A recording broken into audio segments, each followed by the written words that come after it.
Yo, what's going on? It's been a hot minute since I last streamed.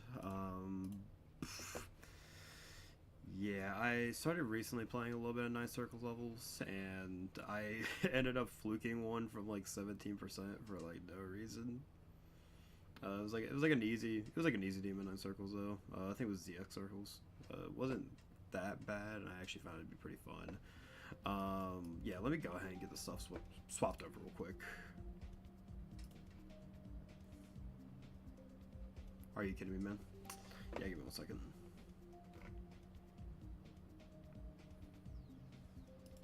Is it this?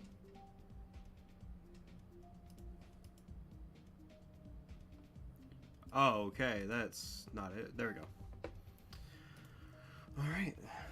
So we're back to Sonic Wave. Let me do this real quick. I did check a lot of the... Hold on 1 second. I did check a lot of the new update stuff and whatnot. Click Between Steps was definitely one that I looked forward to. And let's get on going. I'm just going to do a couple pretty simple runs. And just to get myself back into the swing of things.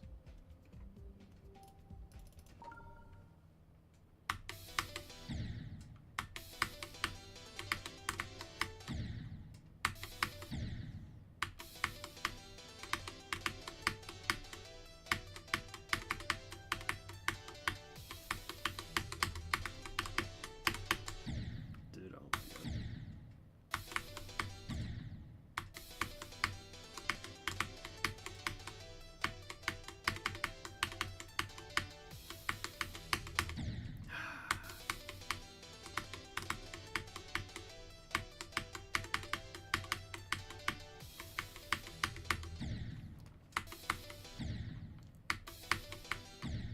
Oh my god.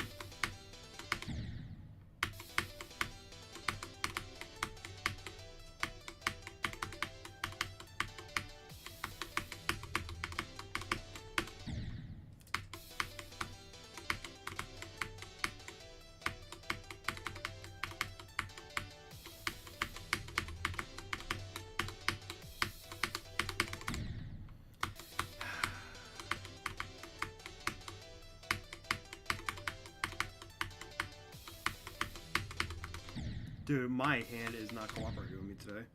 Holy.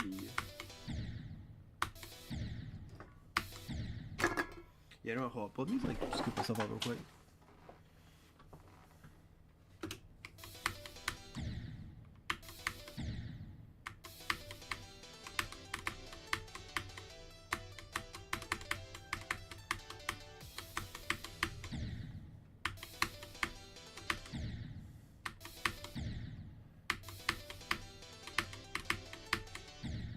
Actually, no, okay. What we're gonna do? Let's go from here. Go from the end. Oh my god.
1 second.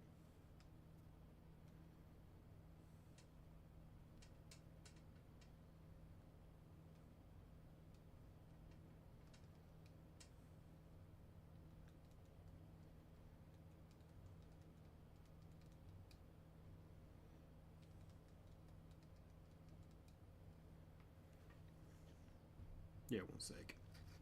I should check something.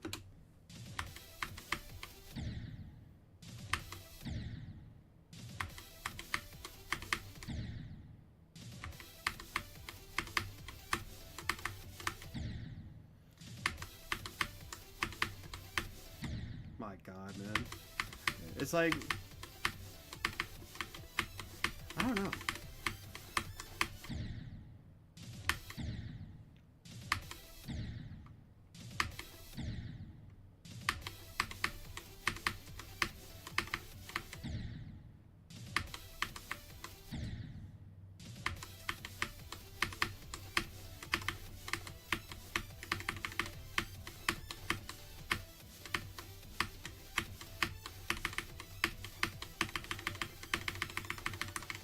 Nice. Okay, I've seen enough Sonic Waves carried. Yeah, you're right. Anyways, welcome. Yeah, hold on. Let me go ahead and pin that. I can't pin that. That's so lame. Yeah, let me pause it from here. Yeah, let me pin that.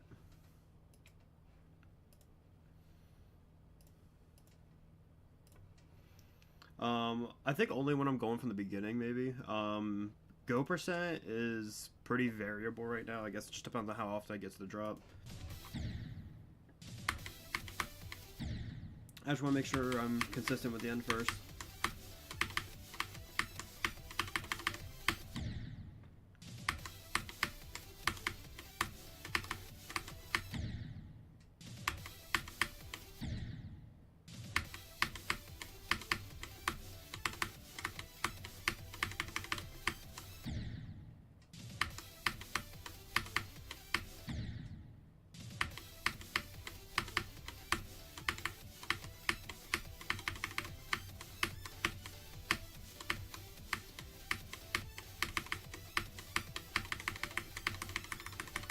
Nice. Also, do you know who that Gat guy is? I saw he had a Gat guy is. I saw he had a Zeta. Gat is, if not for Syrup, he would probably be the best Nest player on the entire planet. Or at least at one point he was the best Nest on the planet.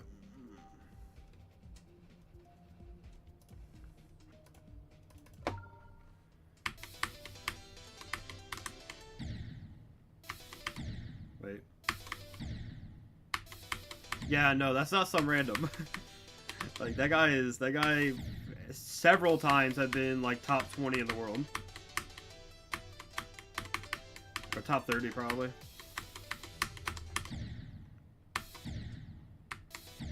Josh is still alright, let's go. And also, I'm about to say, I don't think ZSS Nest sounds that good either. Like, that matchup sounds very annoying.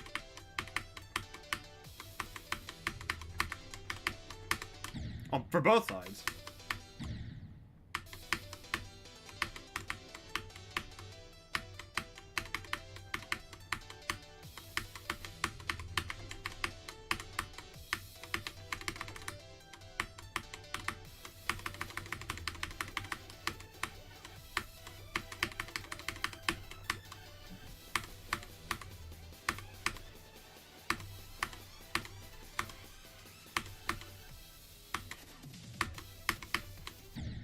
I don't care anymore. That's crazy. Apparently, he's 119 in the world according to my research. Now maybe, but back when it was a lot less contested, he was like top 30. Actually, no, he was like top 20. I think in the world when it was less contested. He also benefited a lot in the Wi-Fi era, from what I've seen.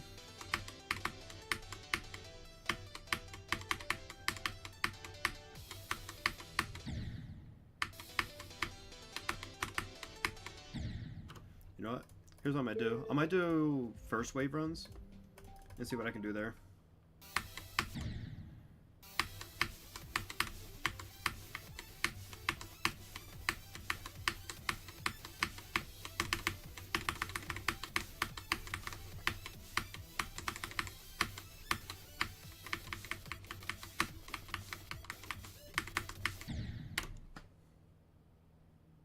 Okay then. First attempt for the first wave. Okay, I'm not complaining. You know what? Screw it. I'm going for 0. Okay, I'm gonna have to unpin that message, sadly. So unpin message. I'm just gonna go at 30%.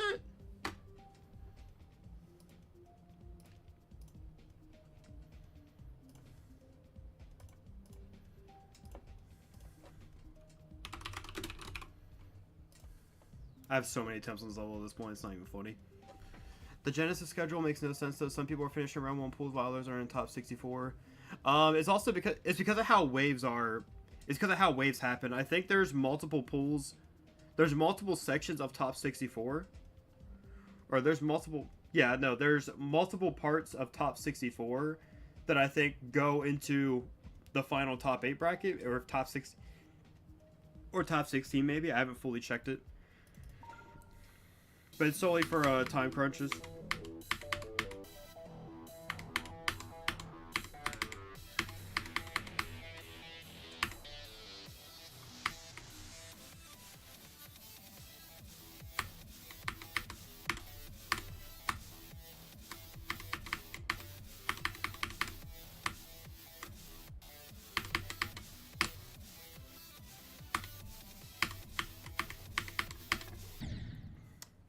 I see final bracket is top 8. Okay, final bracket is top 8. Then yeah, it's probably two pools of top 64 maybe going into the top 8 bracket.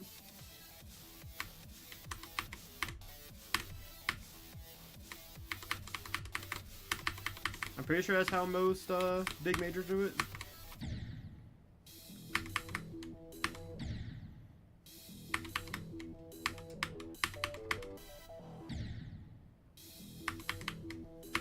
I like how that's just a frame perfect death.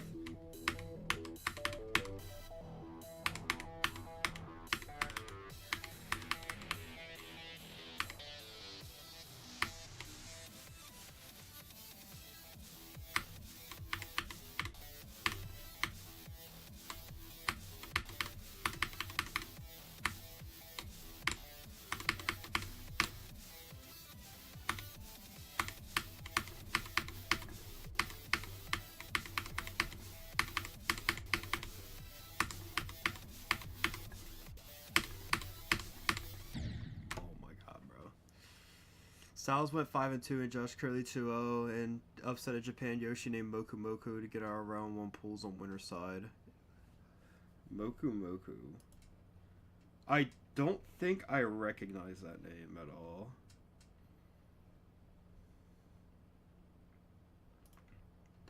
Let me check that actually.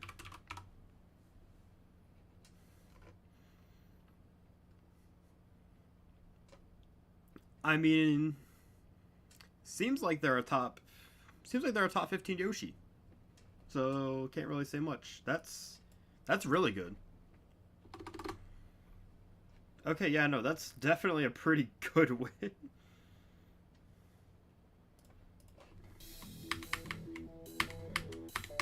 Dude, I'm kind of the same way when it comes to Steve. Like, dude, give me literally any Steve. Like, give me any Steve. Whose name does not begin with nope.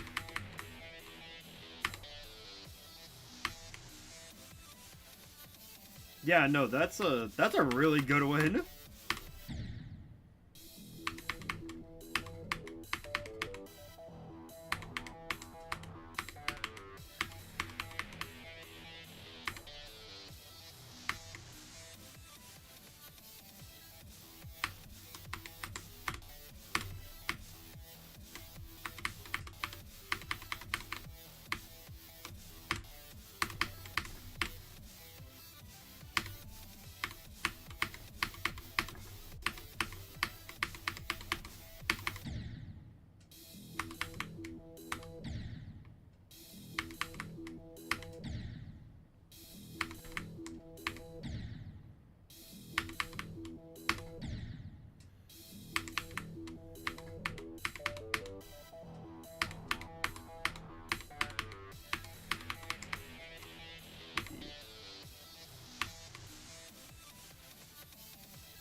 His next opponent is Danny. I'm trying to think about who that is. I do know that name is familiar, and I do know that they're a very good player.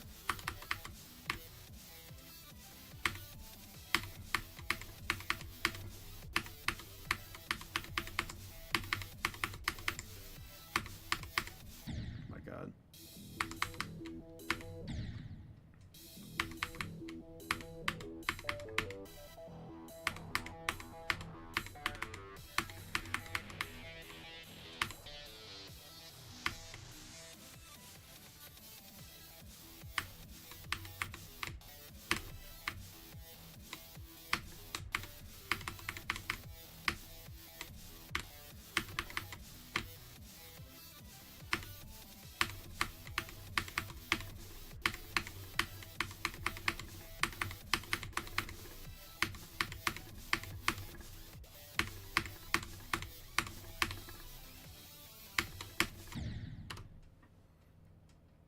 Okay.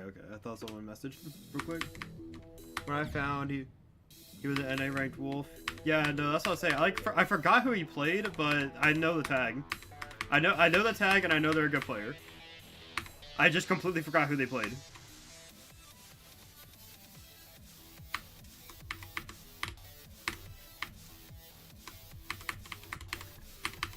Dude, I need to go to major, bro. I need to start traveling. I need to start playing the game. Like I need to start actually doing mess with the game. It's just mess like that is so expensive and so much time that I don't have.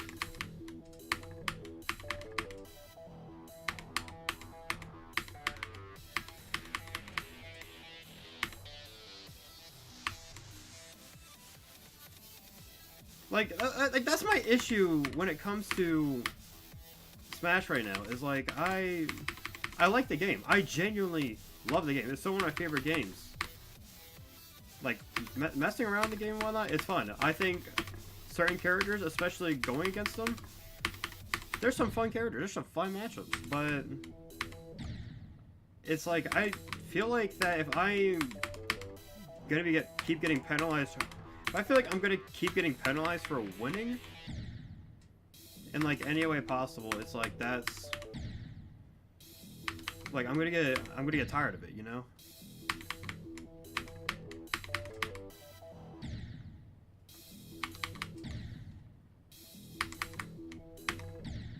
Baron, I've never heard of that.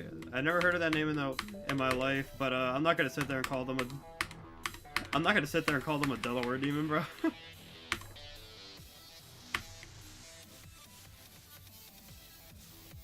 Okay, just because they both played one time, and they're probably never gonna come back. I'm pretty sure that person probably out of region.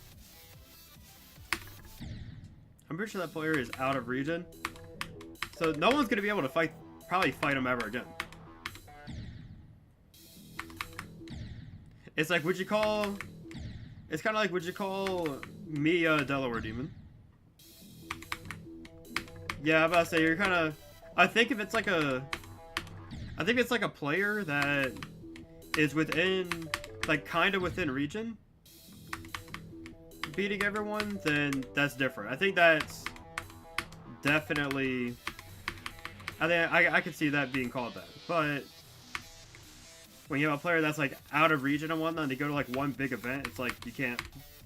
I wouldn't say to necessarily say that, you know? I think it kind of loses meaning at that point.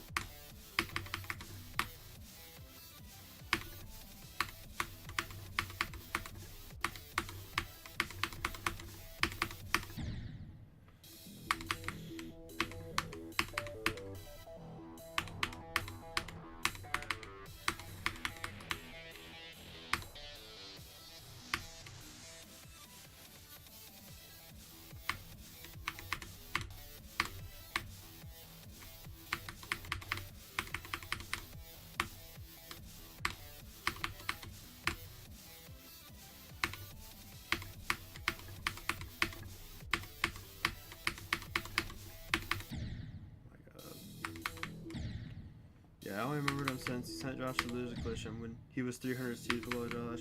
That's... for the most part, honestly, seeding at majors like those, like, genuinely doesn't matter. Like, I remember Supernova, where I think I was, like, the only person within my region of, like, the good players to be seeded to either get out the round before pools or literally, like, 2 rounds before. I was seeded under literally everyone else. It goes to the point where that seeding is practically random.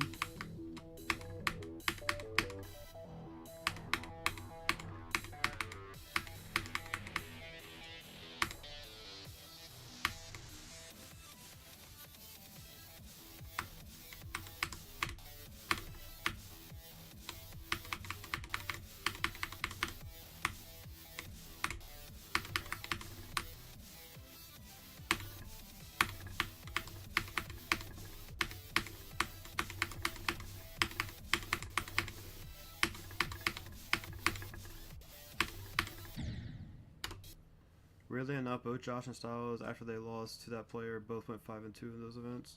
Nice.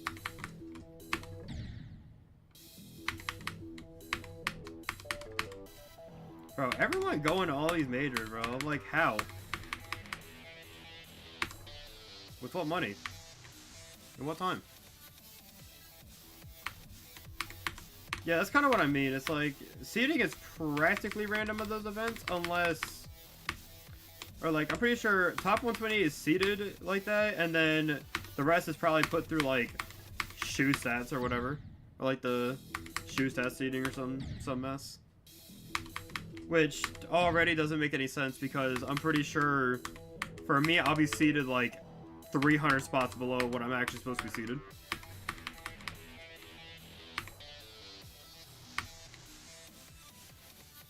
Or I get the short end of the stick when it comes to the algorithm.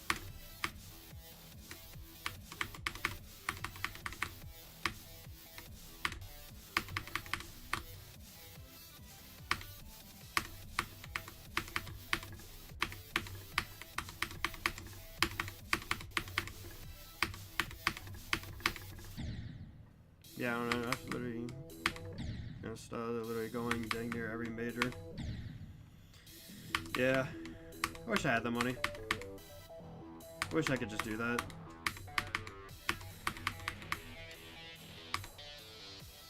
And they're both going to Super Fusion as well.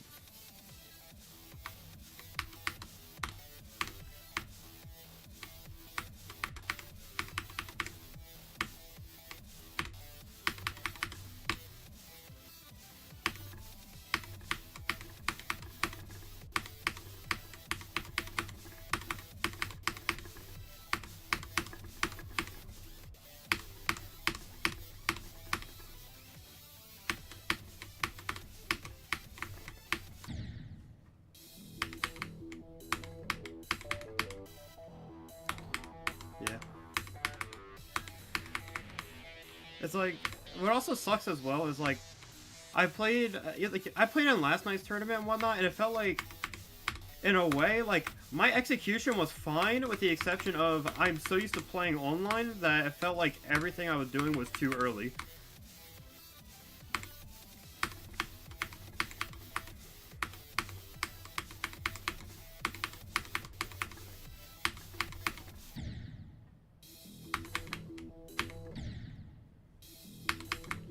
Guess I just gotta keep grinding Wi-Fi.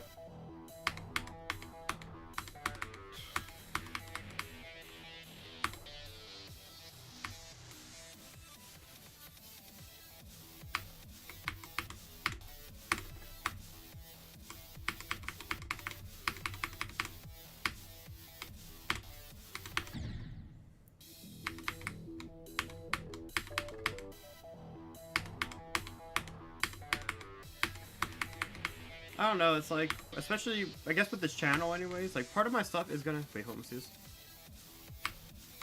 Wait, hold on, wait. Next death, I'll read the message.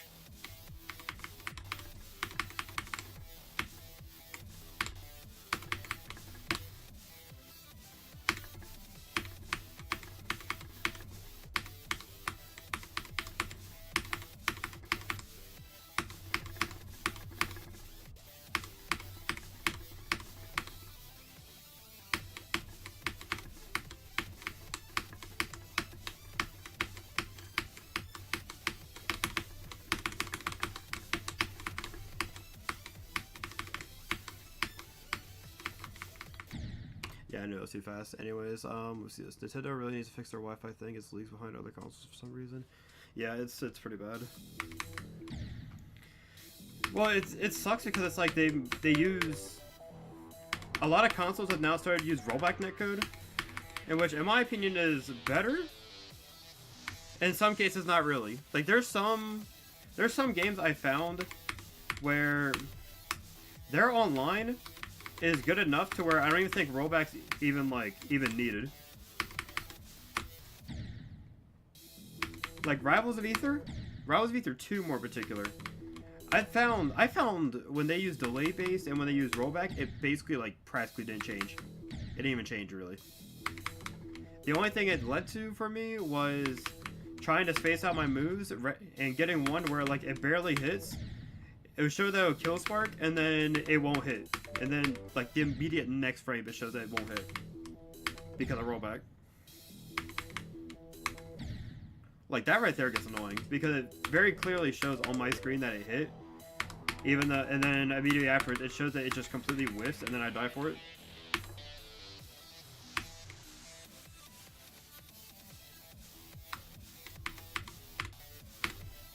I wouldn't say it's unplayable.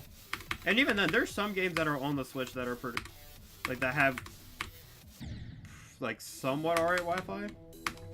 But it's like for Smash, I think it's the way that they do it's the way they do it, or rather, the delay-based netcode and whatnot. It's okay. It's a mix of delay-based netcode plus the fact that the game already has 5 frames of input delay on everything, basically. So that game basically feels like everything is way more delayed than what it actually is. And what it should be.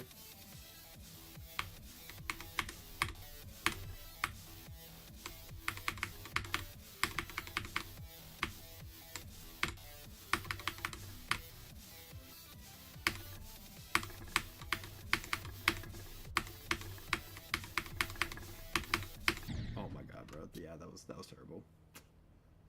Oh, I see. That makes sense. Yeah. So there's a lot of times where you could go online. Dude, at one point, online had like 18 frames of delay. Which, for a 60 FPS game, that's a third of a second. That's like a little under a third of a second of delay. That is terrible. I kid you not, they shaved off 5 frames of delay in a patch, and you could automatically feel a difference. Get 2 people who are right next to each other and are on LAN or have Ethernet, the game feels way better.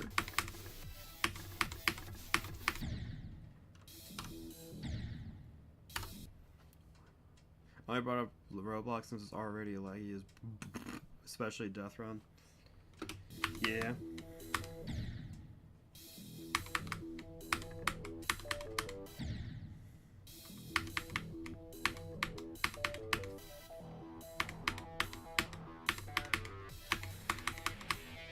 $18 frames, yeah, 18 frames is pretty bad.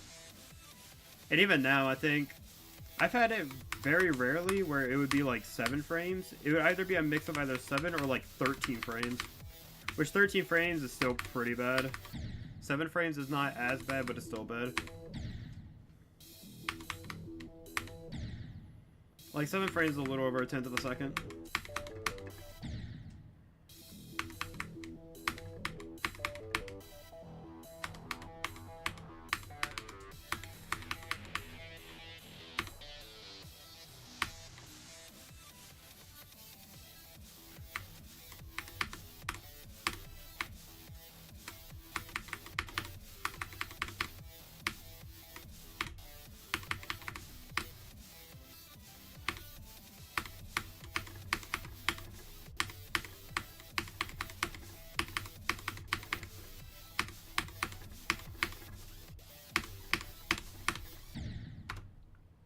Wait, huh?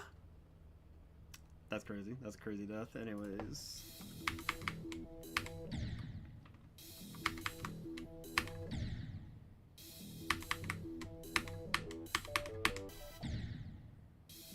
Dude, why did my heart rate like automatically jump to like 105? What happened?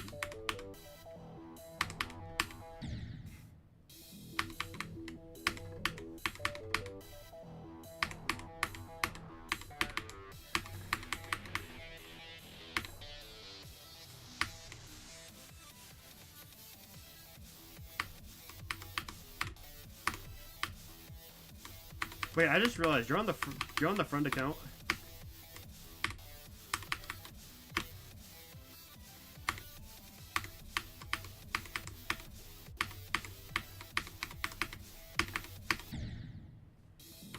Honestly, though, if I was a Smash player, Genesis would probably be the last major I'd want to go to. It's probably a few thousand minimum. To go to Genesis? A few thousand? No.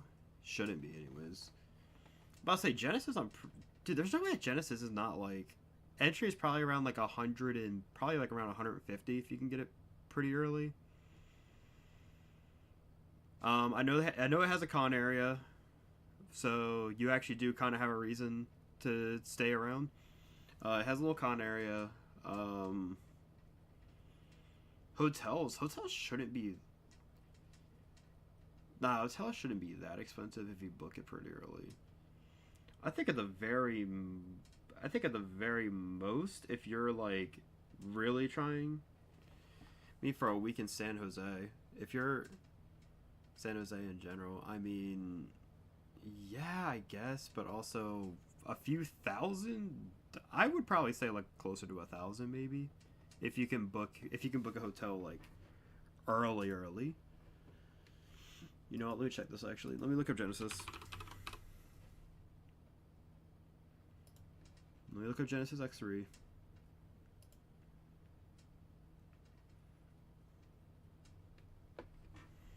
Yeah, give me 1 second. Let me see this.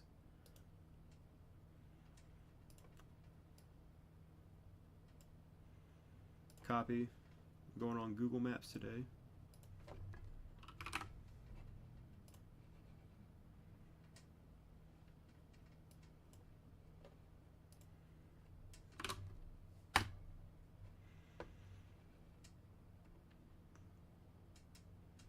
Okay, so... Okay, hold up, you have Hyatt Place downtown. Oh, okay, to be fair, that's like right now. What if we book this in advance? Let's say like June. Let's say to the 15th. So if you book it like way in advance, your price for like 5 days. Your price for like 5 days is like $500.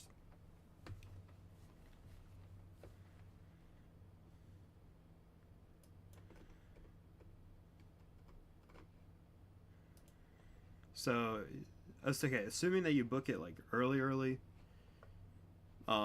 you can. I wouldn't say it's a few thousand, but overall it would probably be around 1,500. And then I guess you also got to take into account the plane ticket.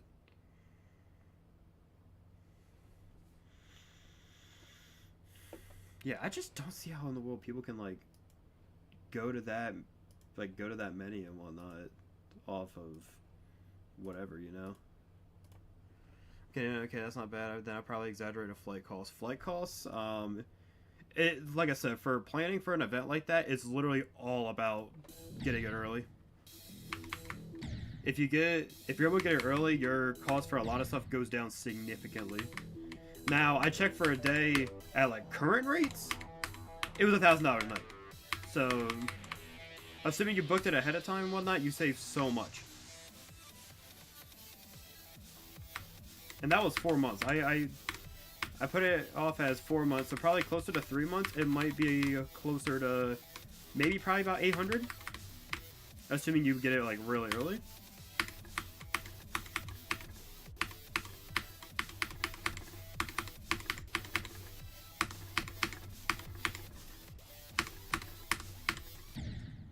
Dude, I keep... Now, what I need to start doing for that ball part, I need to start doing the little double click method, because apparently you can actually buffer the last click, or you have a buffer set up So that the last click is insanely free.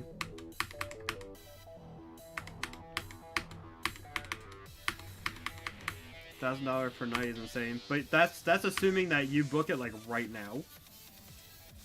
Like okay, that's assuming you book it right now, and you have to check in like literally tonight.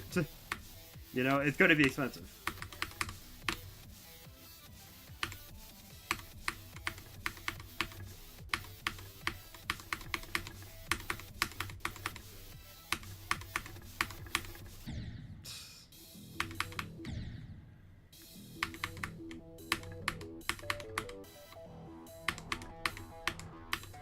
Man, when am I doing viewer battle again? I gotta do viewer battle at some point.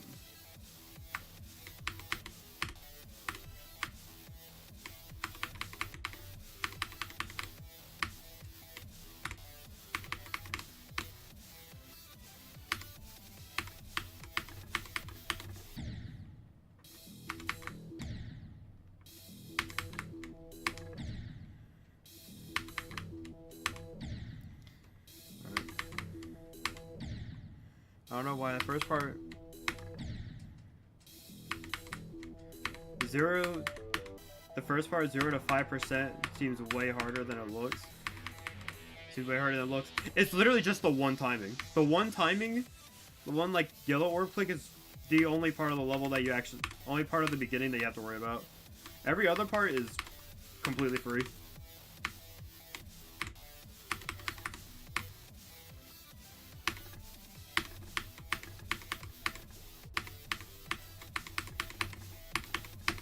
This part also kind of looks easier than... It looks easier than what it actually is. I find the ball part to actually be pretty difficult. Now, hardest part, absolutely not. I think it's first wave, hands down. Hands down is definitely... Or first wave, hands down.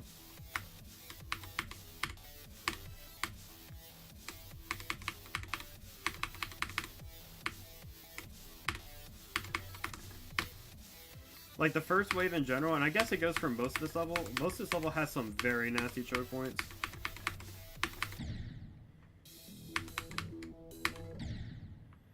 And that's pretty much all... That's pretty much most of the difficulty. Everything else is not bad. But this level has some very disgusting choke points that you have to... That you have to practice on... You have to practice a lot. I have a lot of... I have some copies where it's literally just certain choke points to the level and then seeing how far of a run I can get after that. What's this?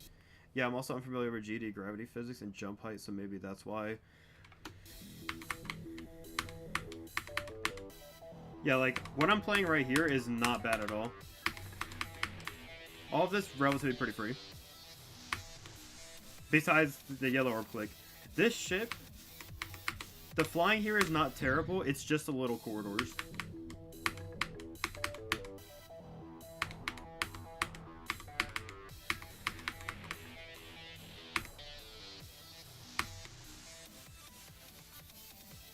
The only thing that really gets me about this part is finding a click pattern for every single time you have the little, like, corridor section of the ship.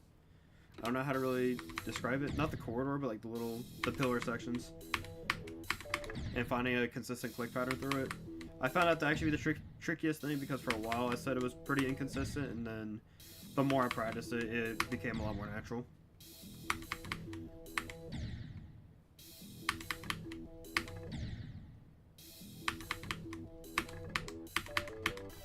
My god, bro.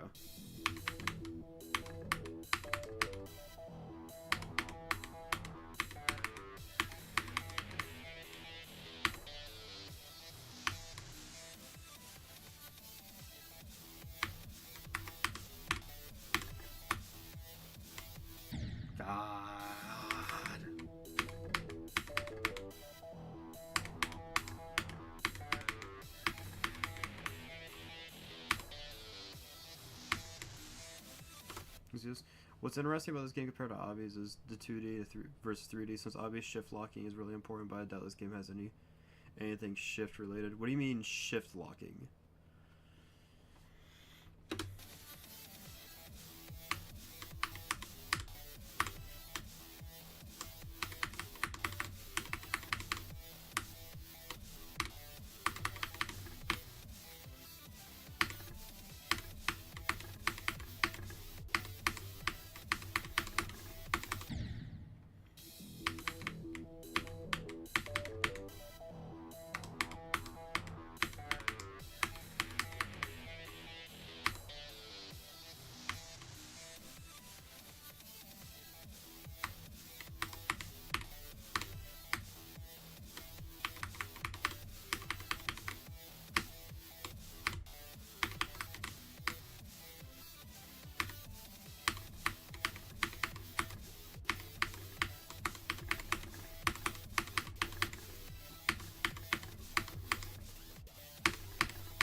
Dude, I couldn't feel my freaking hands, dude.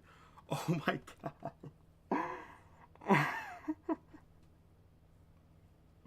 Oh my god, dude. I couldn't feel anything for a second. Oh my god. Oh man. I thought that was the one. 71 times 2 though. Getting back to 71 is kind of crazy.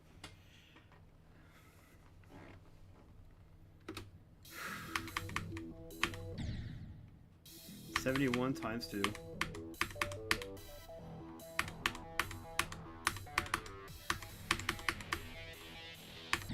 That's crazy. 140 heart rate. Yeah, I need a minute.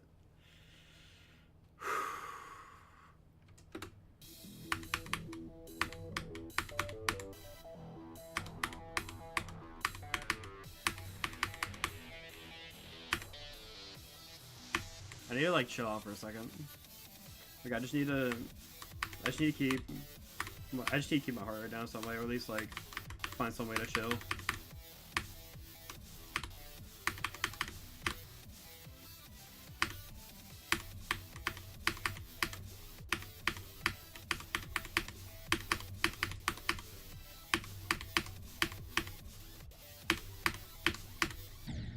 Yeah, it checks out.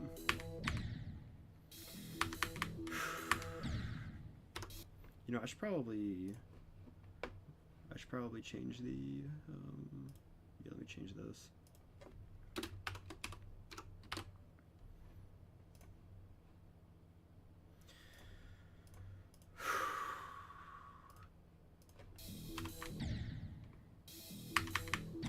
Oh my god.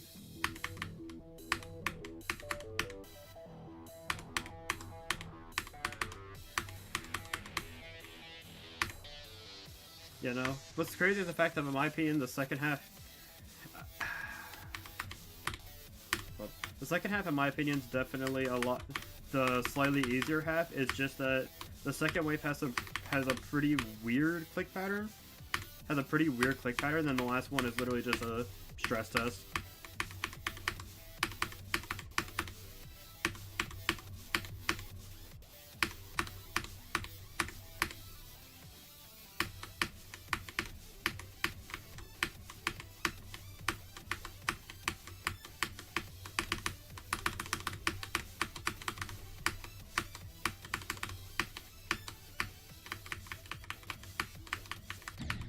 Yeah, I completely messed it up. How much longer does that section go for after 71? So the second wave, where I was at, it transitions into a slow wave and then transitions to another cube part, and then it does the ending wave. In my opinion, if I got past the normal wave, I'm pretty sure I have a chance of beating level.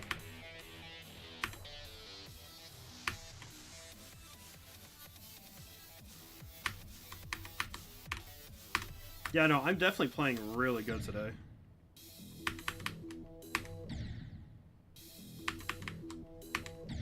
Can't necessarily jinx it though.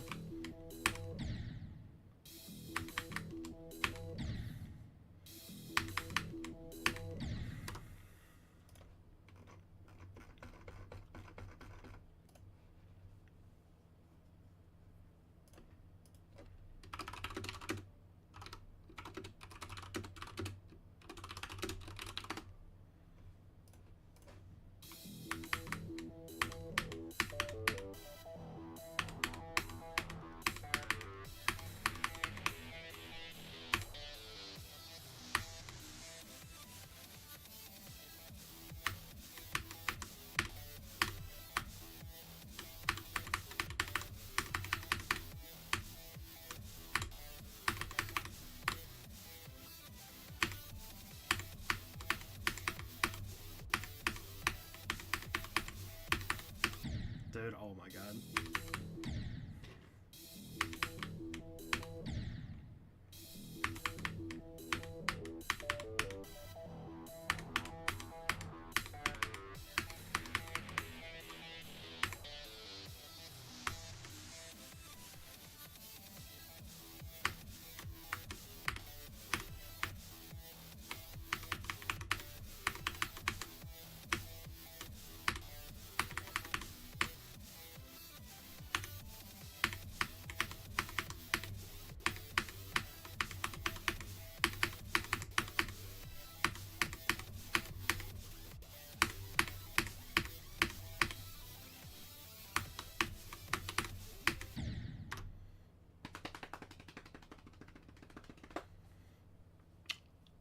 Okay then.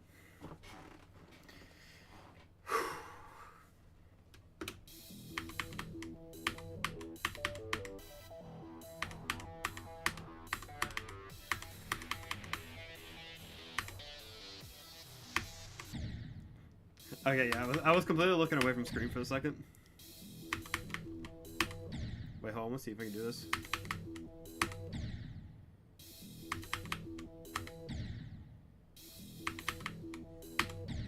Yeah, I can't do it. I really hope Spargo vs. Toon happens just so I can see the stream comments. But to be fair, I mean, like...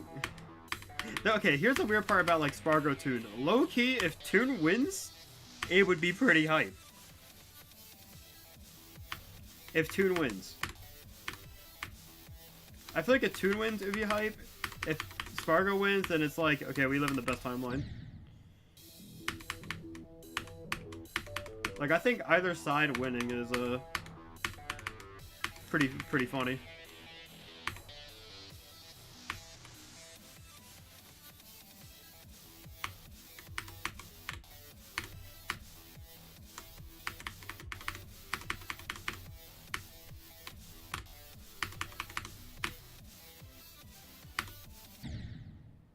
If Toon beats the best player against Steve ever on his first attempt, holy, that's what I'm saying.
Yeah, I clicked way, like, or more so, I micro-clicked a little too micro-ly. That makes sense? It was too micro of a click.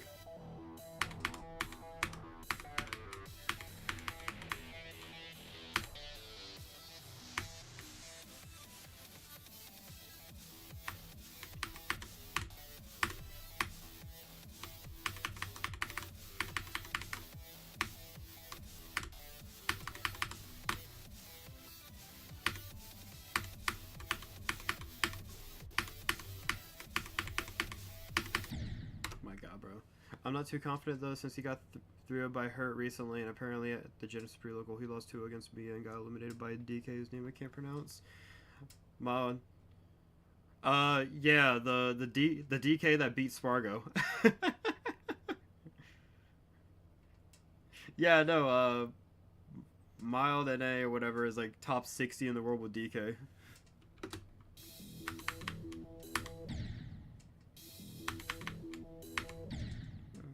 Or like absolutely the best DK in the world.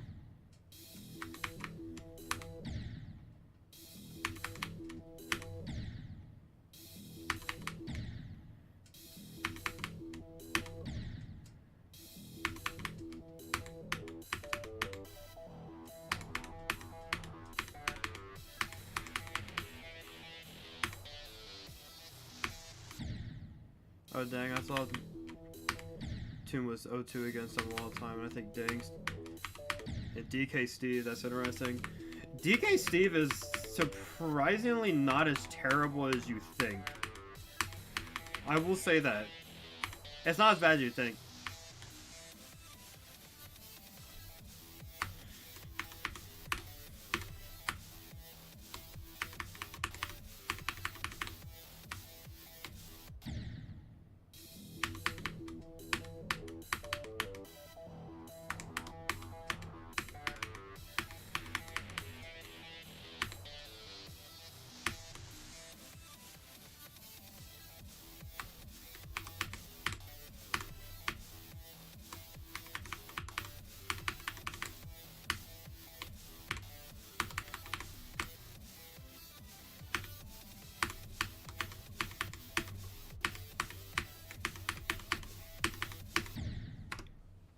that's fair. I've seen BPM beat Nope many times just by ding dong cargo throw. I mean, because in all seriousness, that's kind of all you need is either that hand slap and they're just that hand slap and what's it called? Backer.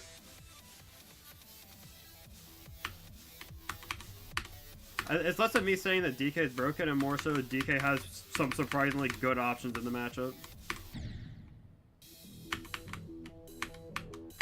Now, is this me saying that DK is winning? Absolutely not. Steven.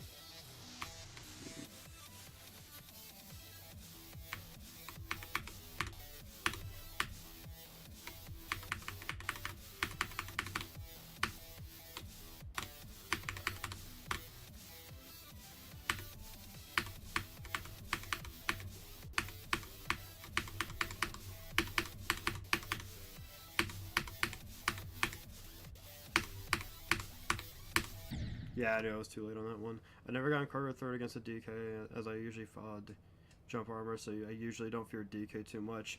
There's a true window on Yoshi. They're like jump armor does not help you if you're in a certain window. I would like to let you know that right now. And even if you are in the window to kind of jump out, you're still most likely probably getting up aired, breaking armor, and then you're probably getting up aired again.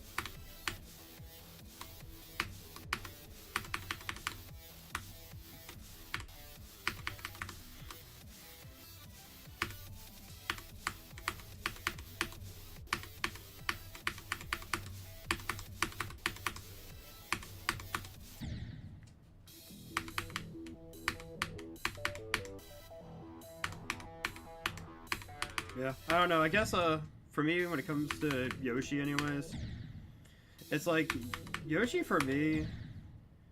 I kind of feel like I've gotten to a point where it's like there's not much I really have to lab out with Yoshi anymore. So it's just all just improving myself as a player.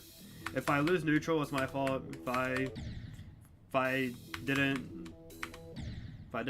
punish correctly and whatnot, it's my fault. If I went for a wrong option to whiff punish, it's my fault.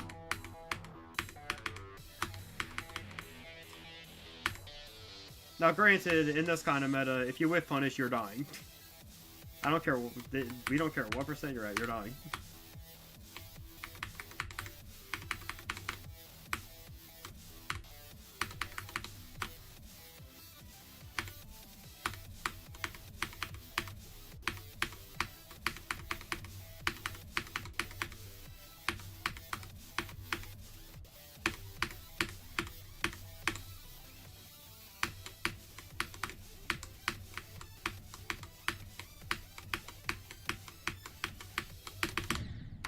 Happens. I guess I was just never really in the window then, since it usually whiffs when people go for it on me. If you're going against anyone other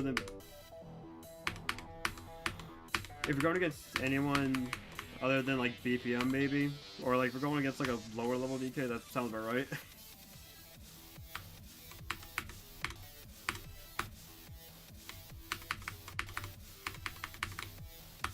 Like that's the thing. It's like I can appreciate the fact of like him getting a lot better, but man, sometimes playing neutral against that character is so annoying. I will be real right now. I'm being completely genuine. I don't care if he's in chat right now. I'm just here to say it. It's like playing neutral is annoying, and then it's just a bunch of I have to guess as to whether or not he's gonna back air or he's gonna grab me. If I get grabbed, oh, I die. If I get back aired, I'm now in disadvantage, and I now have to find out a way to get on stage without getting back aired or up tilted. Without getting back aired or up tilted.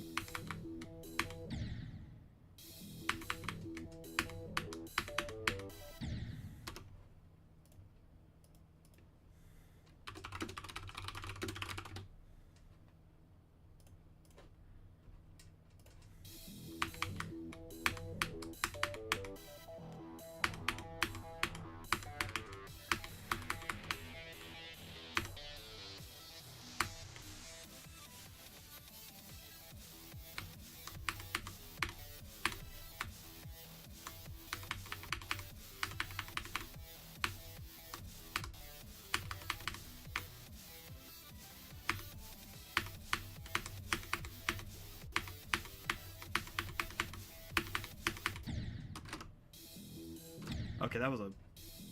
Not, I did not mean to open up Task Manager. What the... Okay, let's do this. When I played BPM, I pretty much stayed in the air the whole time. He never cargoed through me ever, but I got killed by a lot of other cheese like down BF Smash since I never tech it. That's not even cheese. That's just a kill confirmed. Bro, I swear people don't know what a kill confirm and cheese is. Like down B up smash, that's just a kill confirm. If you don't tech it, if you don't know how to tech it, you're dying. Like that's not even cheese. I also weirdly SD a lot versus him. I guess it's just the issue with DK, especially in the air, is that he also has a lot of options that you just cannot contest. Oddly enough, like I can't do anything to beat out back air. I can't do anything to beat out DK back air, and up air his entire head has intangibility. Like you literally cannot challenge it.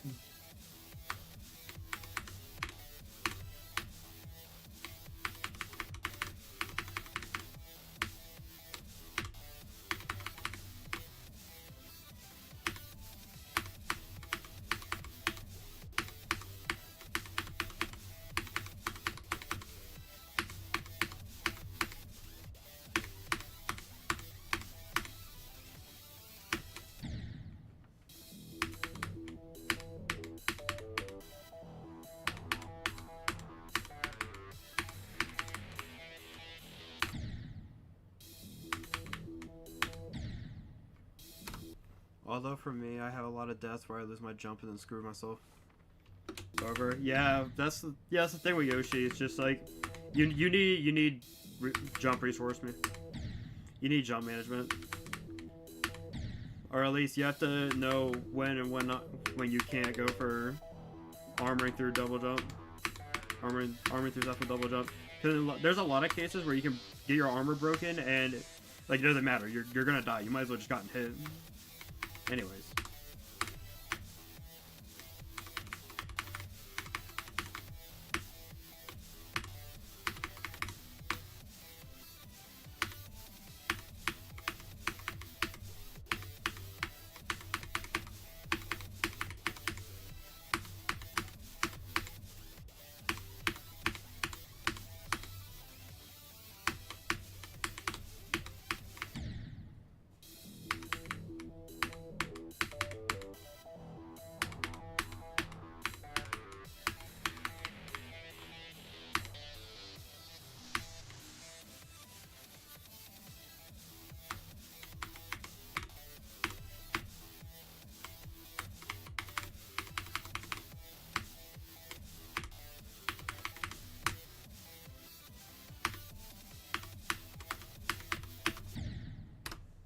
One time Josh two-sided me and I think every day I just kept jumping around center stage and got launched off with no jump. That's pretty much about it. You can't just be burning your jump like that.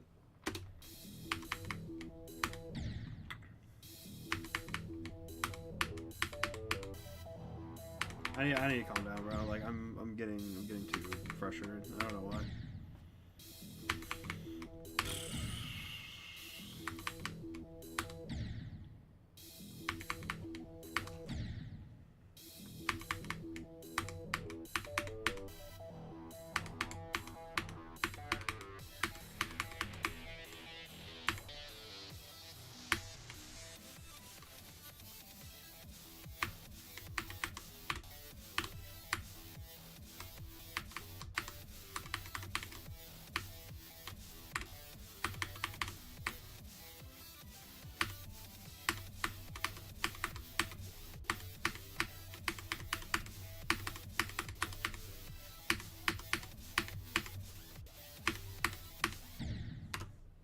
Or the many times I miss and put egg roll off stage. Yeah, I have that happen some like very rarely.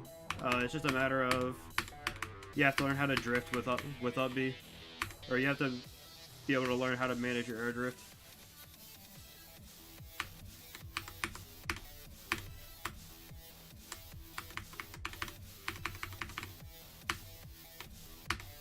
Or at least make sure that when you egg throw, make sure you're holding up in B. rather than just doing it early and then misinputting because you're trying to go towards the ledge.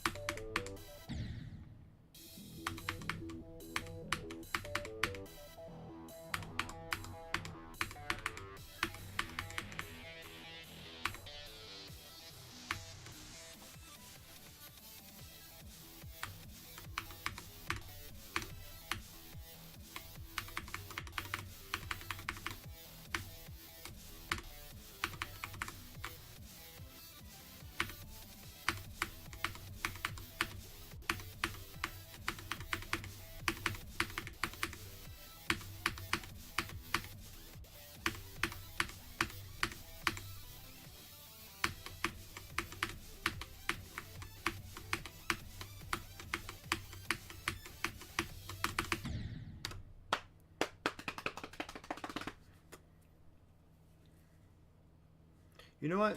For once on this channel, I will probably do something that I don't think I have done in literally years.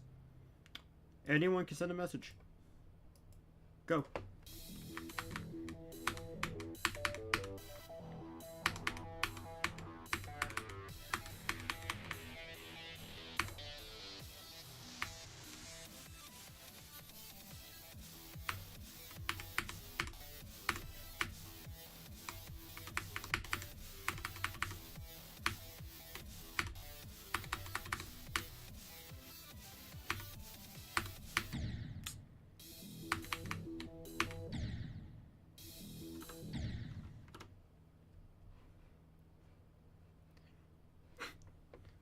That's crazy. We get a new person in the moment I turn off subscriber mode. Anyways, welcome to the stream. What if the egg boiled?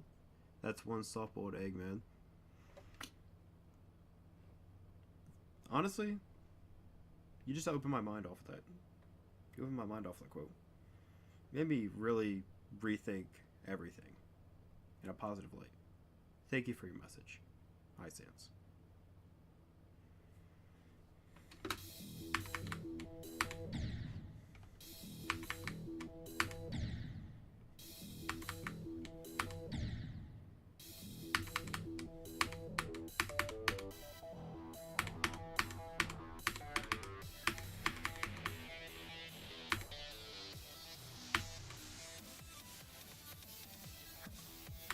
Oh, wait a minute. Hold up. Wait, yeah. I can't see the profile picture and whatnot because it's so tiny. But okay, what's good, Rekasai? How you doing?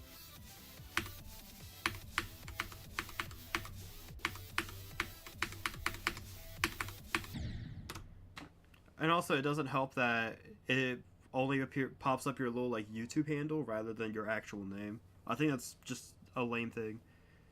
You know, off mains alone, but. No. I took a closer look at the profile picture and I didn't notice it until afterwards that it was actually your profile picture. You know, off of mains alone. Lamelba, hey. Welcome to the stream. Thank you for joining. We're just out here talking about Smash and ranting.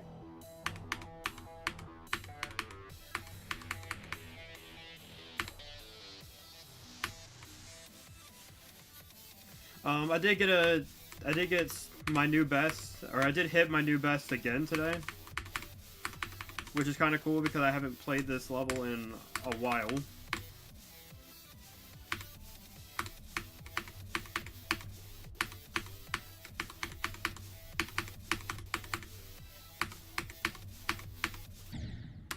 Let's see this.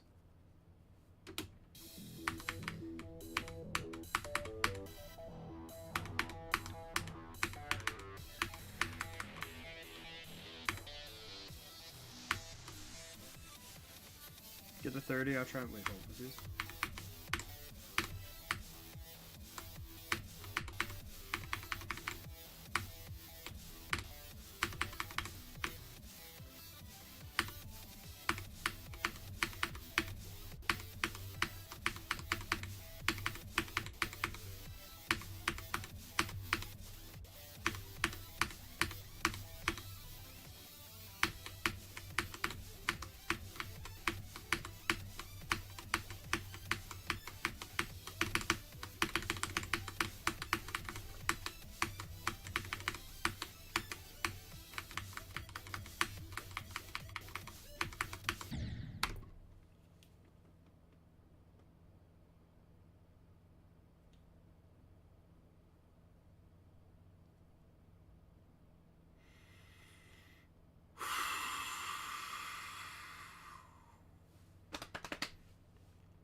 Get to 30. I'll try to do music making in the meantime. Audios just here to pop by for a bit. Thank you for stopping by though, at least. I'm about to say have a good night. Imagine if SBY shows up the Starlight 100 and boasts outplays the North.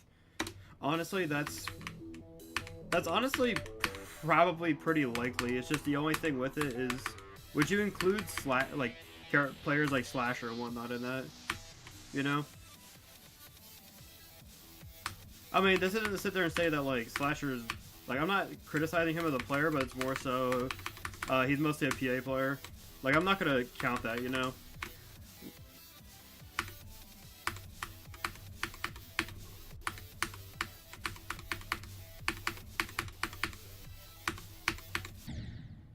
And Slasher a Philly player, that's what I mean.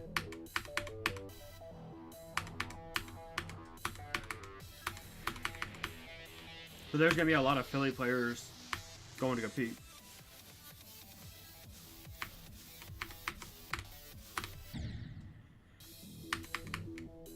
Like, I want to go. I would want to go. But stuff had other plans for me, you know? Stuff had other plans, and it didn't necessarily work out.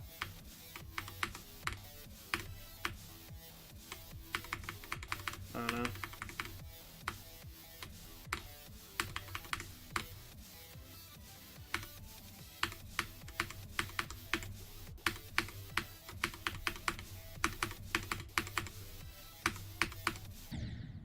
Yeah, that's why I thought it's so beatable. I think Styles should have a winning record on him. Yeah, it's just that for me, I hate the Shulk matchup, and I would probably lose only because I don't know the matchup. And I'm not good.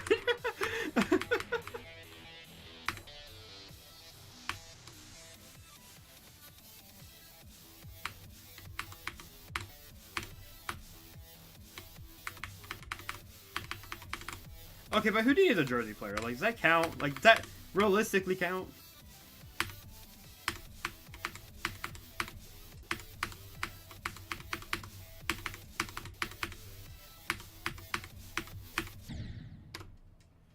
Actually, I don't know if Houdini counts as Delaware or Swift for that matter. I guess it depends on whether or not Swift actually competes a lot more in Jersey or whatever area now. But I would have considered, if he hasn't competed like at all offline, then I would still consider him Delaware.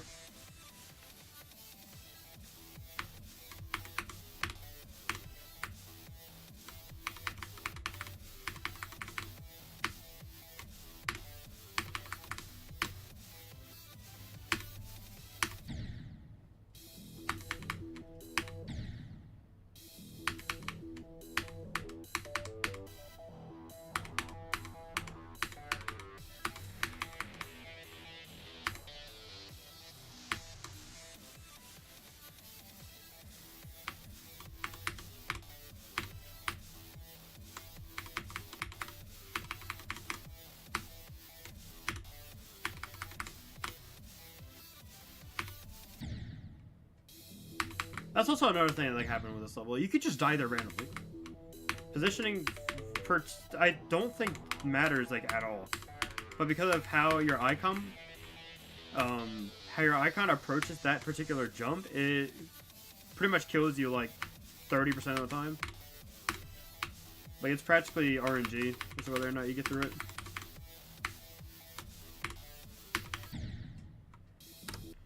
I guess it's unlikely anyone from South DE will go to Starlight if you don't go, since I don't know anyone else has the ability to go up there.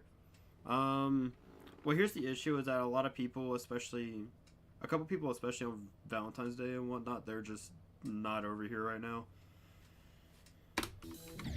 or Valentine's Day weekend, or more so, the fact that Valentine's Day is happening today. It's just not a good time.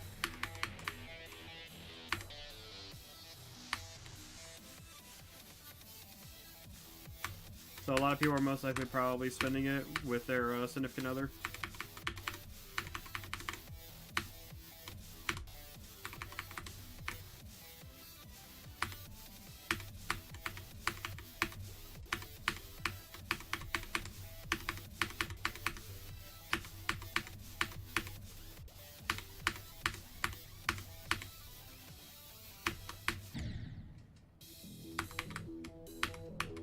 Wait, no, hold up, wait, no, it's not on Valentine's Day. It's on March. It's in March, dude. I think it's scheduled for March 7th, but I could be wrong. I don't know. I haven't been keeping up with it. I might go. I'll see how I'm feeling.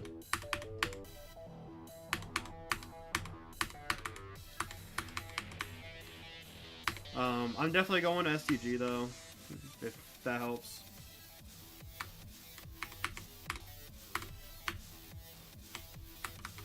I also like the fact that the weather is actually getting nicer out.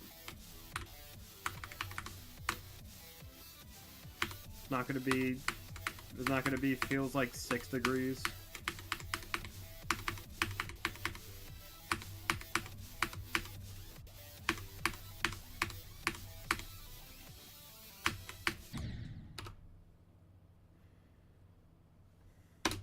Exactly.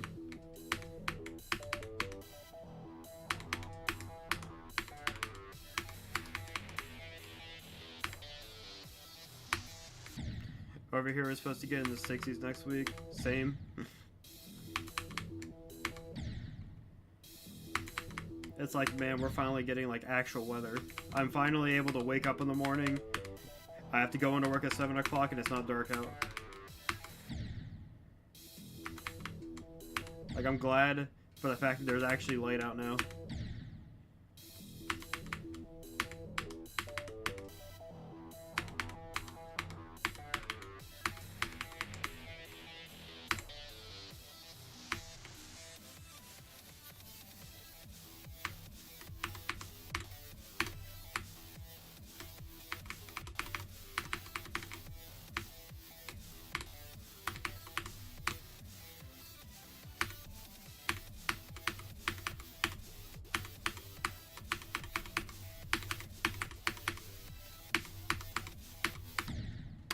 Just, I've been sleeping in the basement because of death run, so it's usually like 50 down there at night. Gotcha.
Right.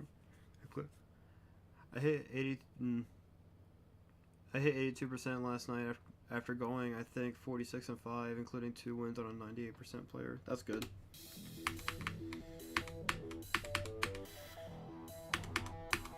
Your next challenge after hitting 90%.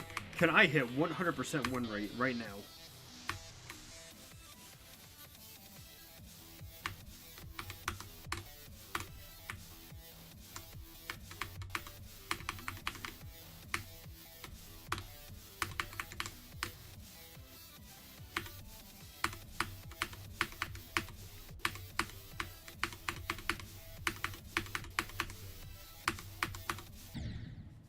I'm sure you'll beat this level before I hit 90% on death run.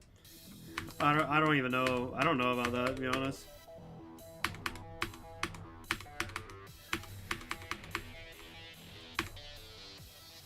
I feel like I'm going to be stuck at 71 for a hot minute.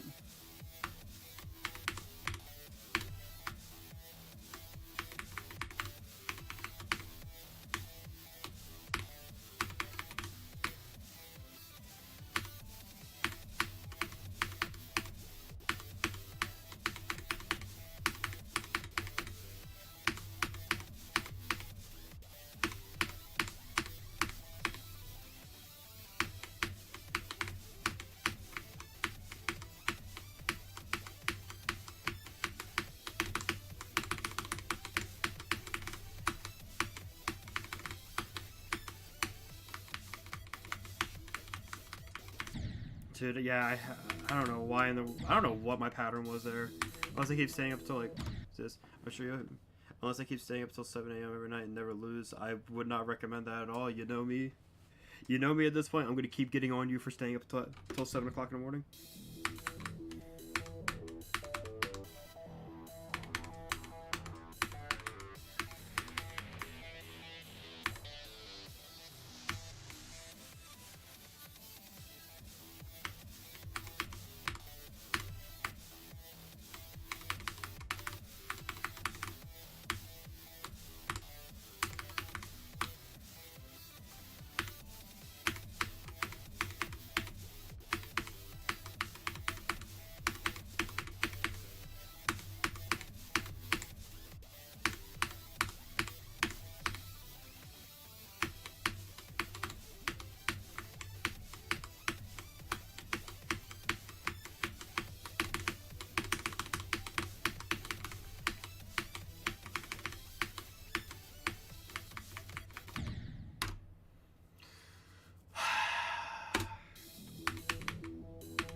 I feel like I should just start going from the first wave and making runs from there.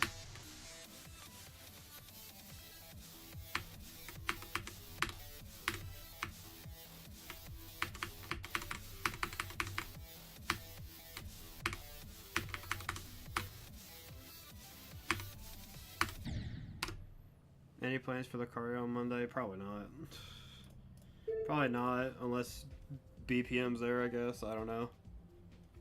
Maybe.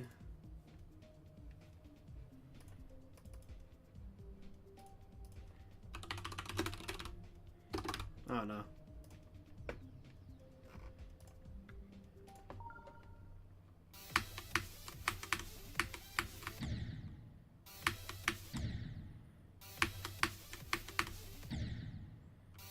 Oh my god.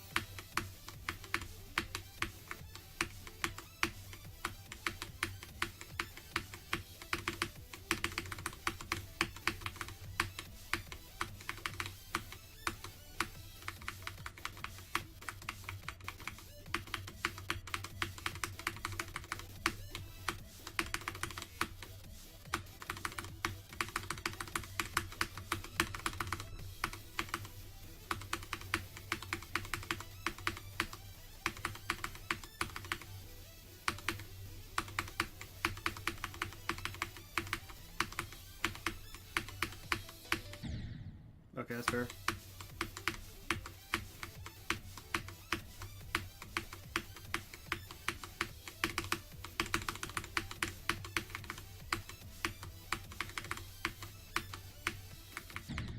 Dude, I don't care anymore with that. The fact that I just did that first run was insane. Just click at the right time. It can't be that hard. Man, you're right. Yeah, you're right. I just need to take that advice now.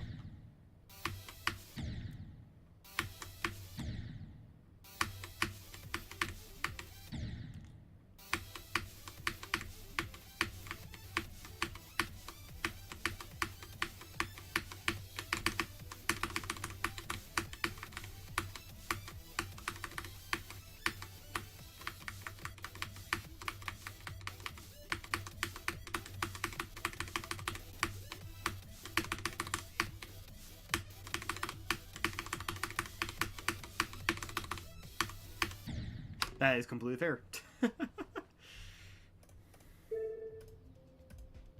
Okay, so I just did the first wave like 3 times. Okay, then I guess. In like 10 minutes.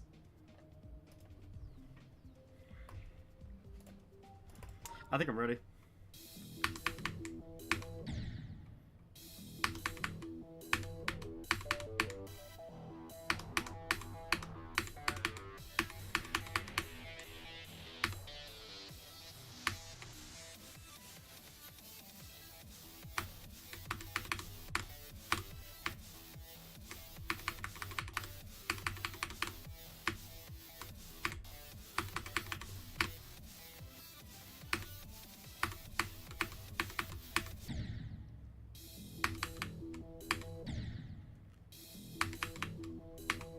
Yeah, the ball part is like... The ball part is weird. Like, it's not the hardest part of the level. It's just...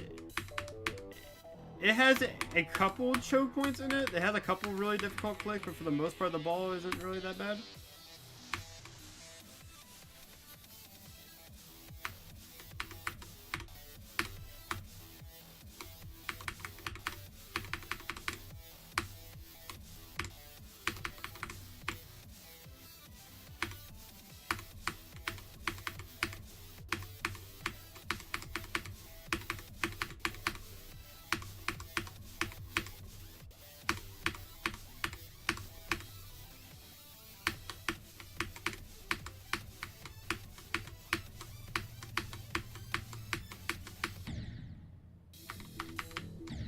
Dude, I don't know why that happens. Like, I hate when that happens, where it's like, you go through every other slope, and then this one just, and then the final slope just says no.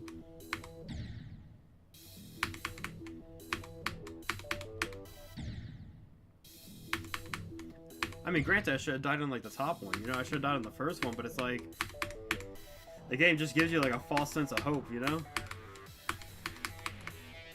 Then you just die on a part where it's like, realistically, you shouldn't have died if you lived the other three before it.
Yeah, like, that one part that I just died at was... It wasn't a part that I typically die at anymore. Like, I typically get past it with about, like, an 80% clear rate. Actually, no, definitely close to, like, 90. I don't ever really die to it.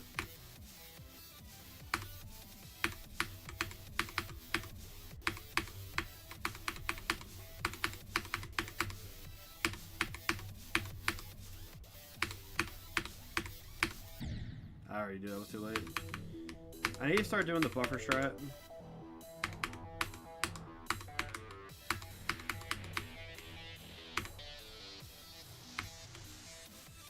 But it's also like, I have muscle memory at this... My muscle memory at this point is literally just timing the final click. So I'm not sure what to do. I don't know if I should just do the buffer technique. I think I'm better off just timing it right now. But I think I tried doing the buffer strat several times and it just does not feel good.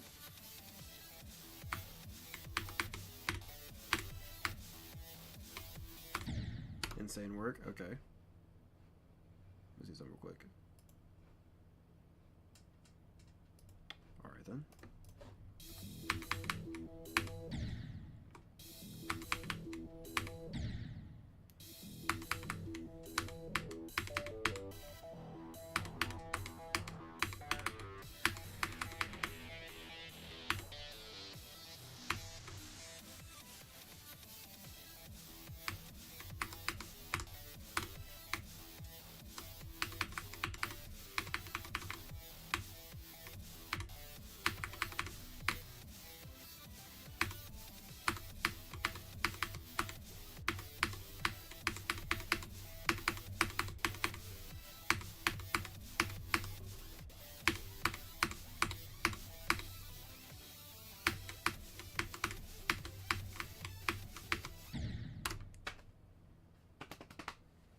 Josh actually about to go 2-2.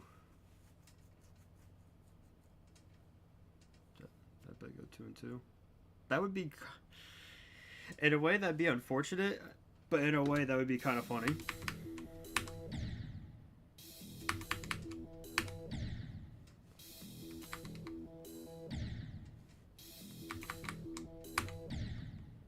Give me 1 second. Figure out about that Dana guy, dude, because that guy is good. Like, what?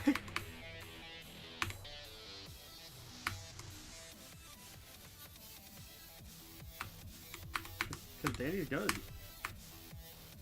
I mean, about to say he's not North American ranked for a reason. He's North American ranked for a reason, my guy.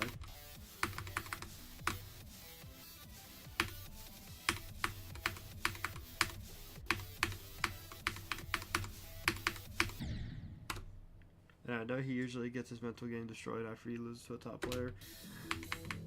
To be fair, I only saw that happen in regards to playing Akala, and that right there is like, you're playing against, right now, a top 3 player in the world. Like, there's only so much you can get upset about. You know?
See this? I've seen it happen a few times. He did it against Enhanced PV. He did it at the Centennial against Meow and another. They're beating Izuke. Okay, to be fair, him versus Meow was completely winnable. I think that's less of him losing to a top player. It's more so he like choked basically. Like he choked, and that's like the entire reason as to why he was like kind of upset about it. And another thing after beating Izuke and losing to Fiji. Yeah, but like, here's the thing with it. It's like, Meow and Fiji, they're not like top players, you know? Like, not even close. And that's not to sit there and say they're bad or anything. Like, they're not good players and whatnot. But like, top player, no.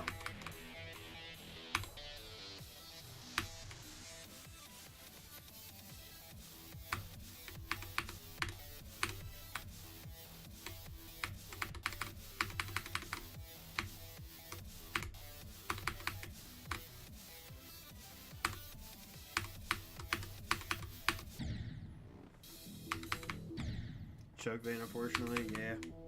That's what I'm saying. I think that's less of, because I think 2 of those players that you mentioned aren't even like top players, and the other one you mentioned and whatnot. I mean, happens. I don't know what to really say.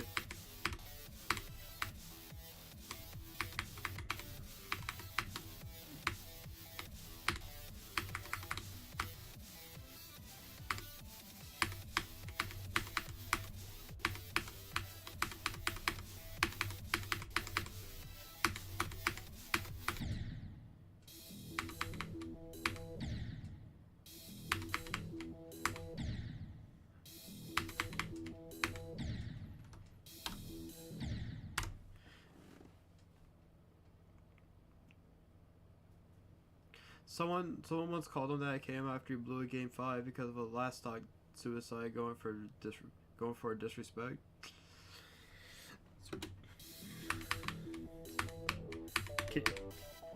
To be fair, that's his fault. To be fair, like if you're going for a kill and whatnot where you know that if you miss it you die, and you miss it, that's your fault. You could have just not went for it.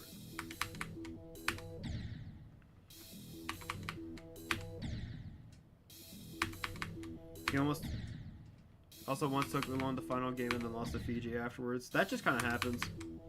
I can't imagine losing to Fiji though. Actually, no, I can't say that. I'll be honest right now, I'd rather play Fiji's Pac-Man, or I'd rather play Fiji's Luigi instead of his Pac-Man, bro. Like, I hate Pac-Man. Luigi is like, I kind of hate as well, but it's like, I don't really struggle against Luigi, like, at all. Alright, like, I struggle a little bit Luigi, but not to the level of, like, Brawler or Shotos. Even though Brawler is, like, technically a +1 matchup, like, I don't see it. It's an annoying matchup at that.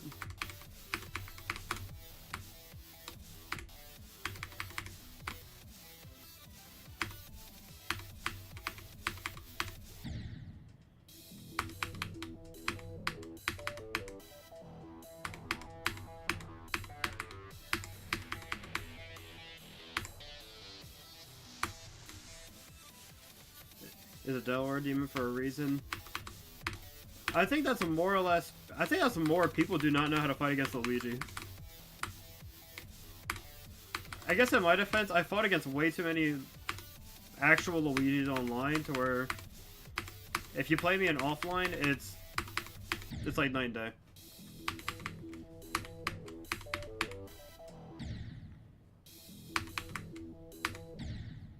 Happens.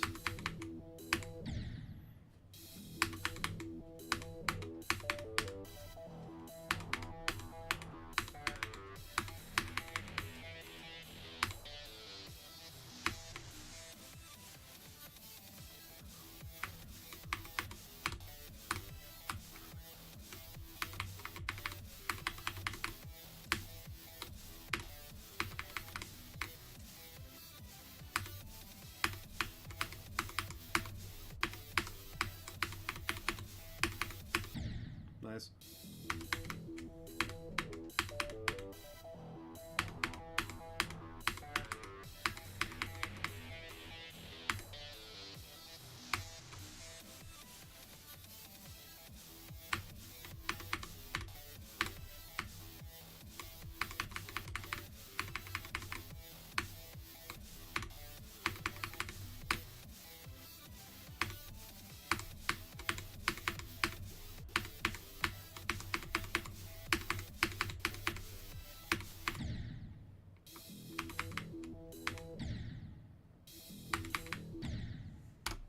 It's funny, since for me, my worst character playing against Inkling, but I bet 99% of people don't struggle versus Inkling. I think I would absolutely not say that, bro. Inkling is so uncommon to a point where you can very easily just get matchup checked.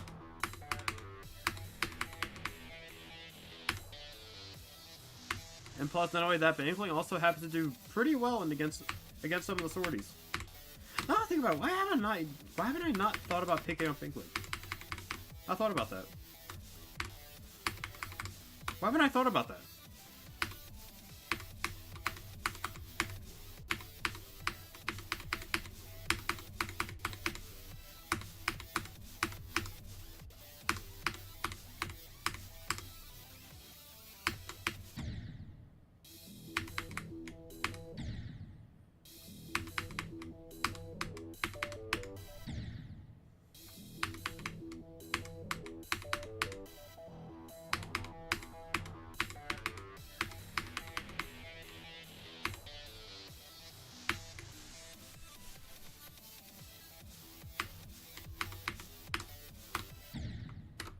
The only Inkling I ever beat was Kevin G's 5-minute Inkling, and even that was close. To be fair, I got upsetted at an Arcadian and whatnot because losing to Juice Goose the Inkling. I mean, his Inkling was good, obviously, but it's like I got upset by them because I genuinely didn't really have much experience. And despite that, the game was pretty close overall. And then after that, I went on like a 5-set winning. I went on like a 5-set losers run.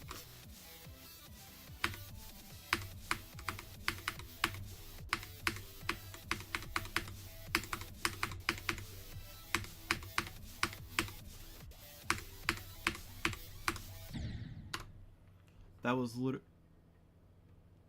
Wait, huh? Wait, huh? Wait a minute. Hope, I don't know if you can see this or not. Look at the hitbox of this.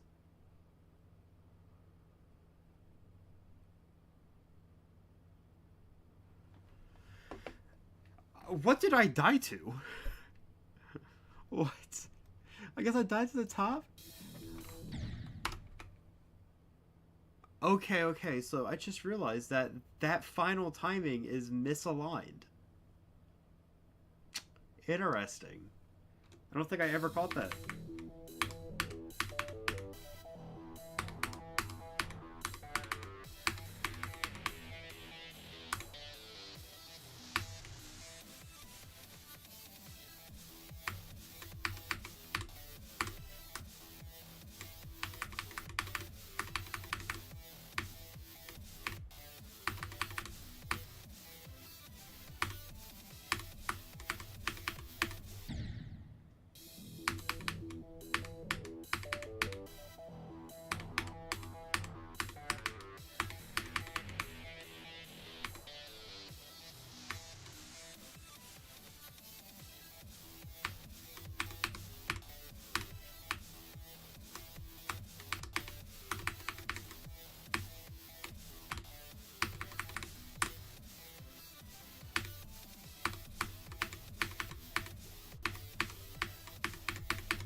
Happens. Alright, no offense to him, says he's cool, but I usually destroy him, but his Inkling played better than most of the... Actually, I don't know what happened to Kevin G. He used to show up a lot more. And we always played friendlies, and I win, but he was cool. He has his moments of kind of like sporadically showing up for like 3 events and then not really popping back up. He used to pop up a lot back when STG was at the vault.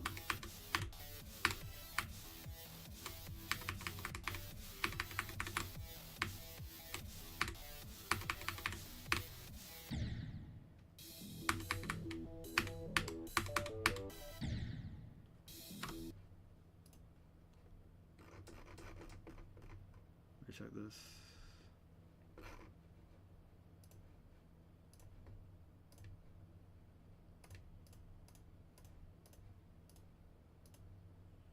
Give me 1 second.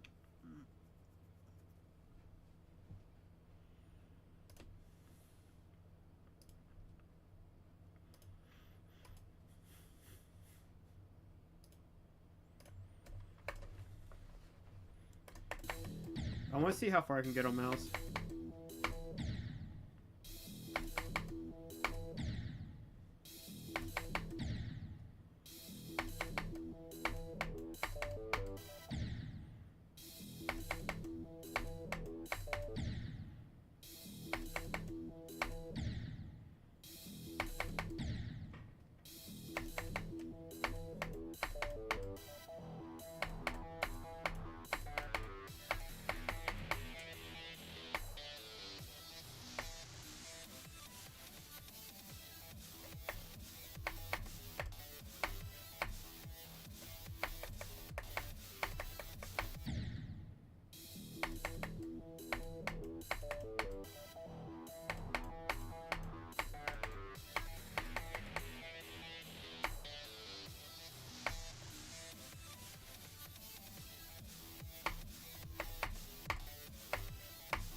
Okay, the fact that I even made it that far on mouse is kind of crazy. I heard the STG North versus South thing was going to have a commentator match, which honestly, Striker versus Ice Story would be hilarious. Honestly, probably Striker too. I don't know about that one. Like, I really don't know about that.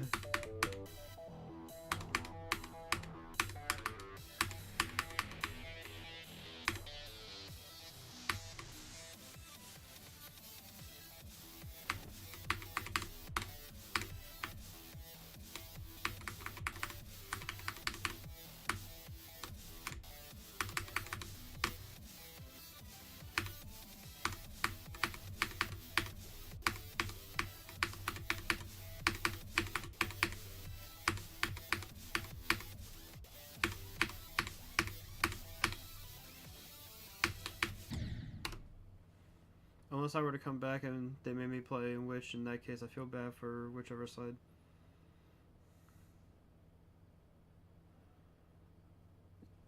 Dude, stop downplaying yourself, man. Like, genuinely. Like, here's the thing. You don't own the game right now, and you're playing, like, in the local tournament tier, you would probably go, like, 2-2, maybe 3-2 and whatnot. Without at all owning the game, without practicing, mind you. Probably without practicing. Your only chances of really playing are at any sort of tournament that happen, in which, if you're just going to STG for that reason and whatnot, you only get to play like once every 2 weeks. You know? Like, stop downplaying yourself. If you're that worried about improving, just get the game. Since I know you were talking about getting it for a while, and I know you're talking about improving, so it's like, why not just get the game and play it?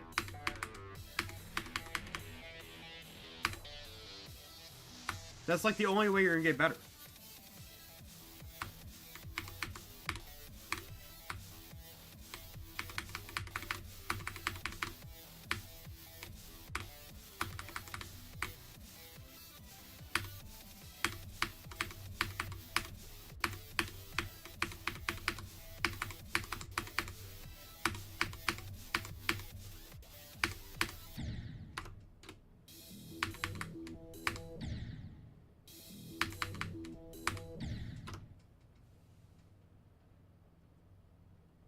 It's been a couple months since I played a match. Exactly, right? You can't go off of anything. Like, unless you actually play the game, the fact that you got this far, to where you could probably go to a tournament and go like 2-2 at some of the town locals, is impressive. There are some people who know that game and go to tournaments and they go like 0-2, 1-2, like 1-2 on like on a good day.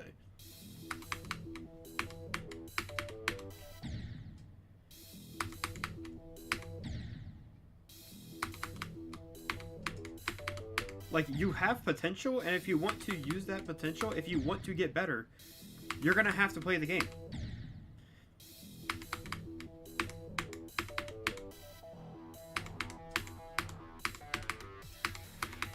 Like, that means, yes, you would probably have to spend less time on Death Run, and I understand that.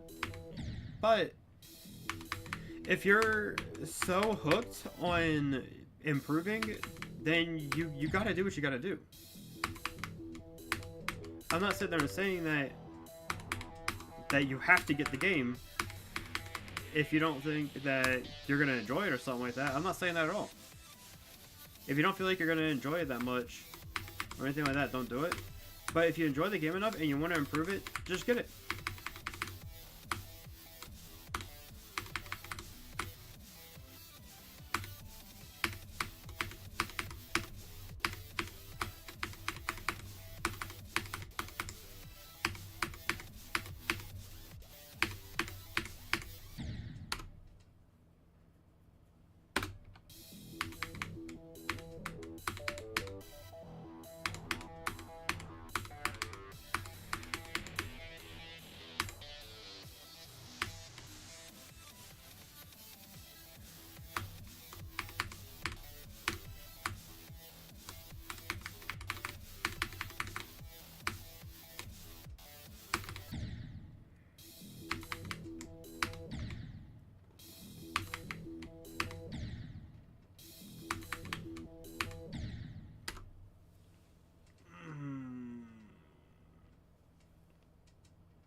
Yeah, shit for a second.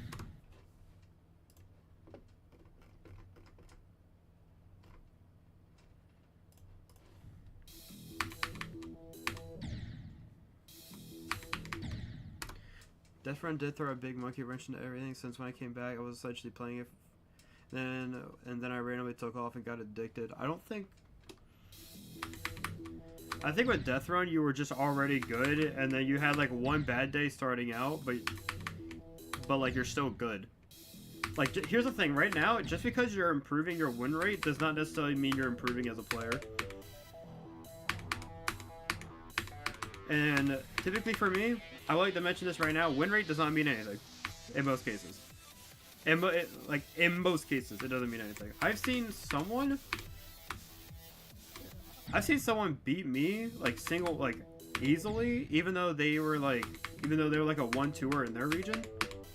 I was like a 3-2er at the time, and they like dusted me.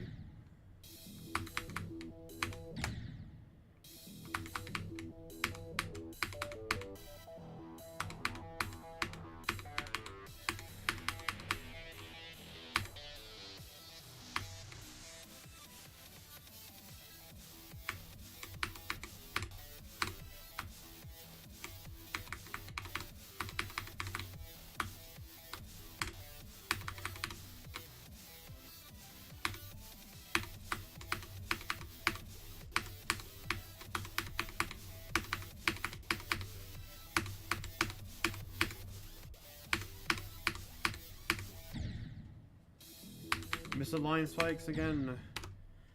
Misaligned spikes again.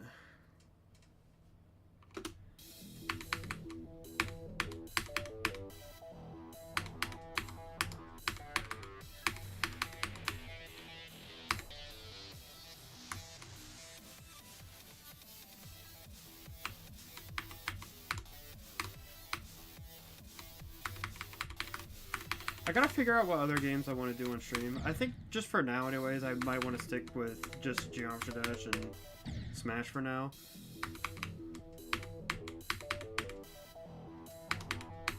But it's just like, there's a lot of games I want to play on this channel, and it's like, I can't really do much of anything.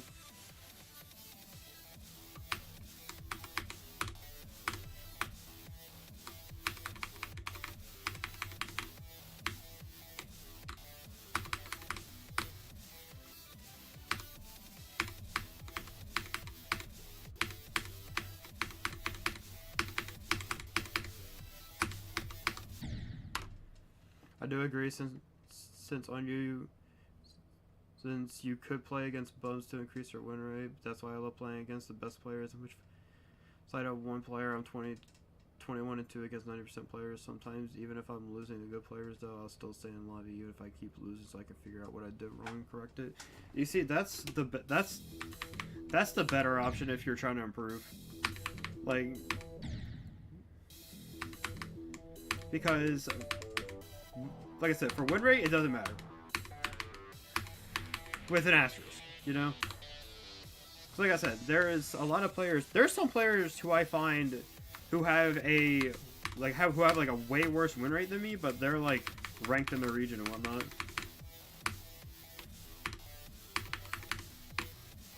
For me, my goal win rate wise is probably gonna be like hit 70%, but I doubt that's gonna happen.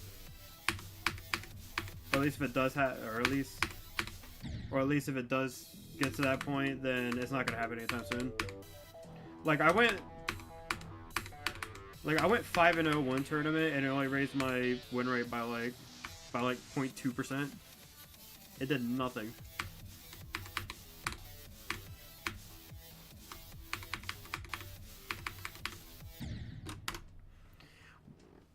When I played Actician that one day, I could have went 0-0 and not played it at all.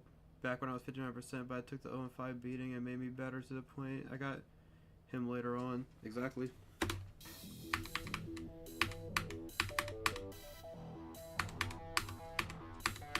I should honestly do Rivals 2 more. But it's like, recently anyways, I haven't really been wanting to play Rivals 2 all too much.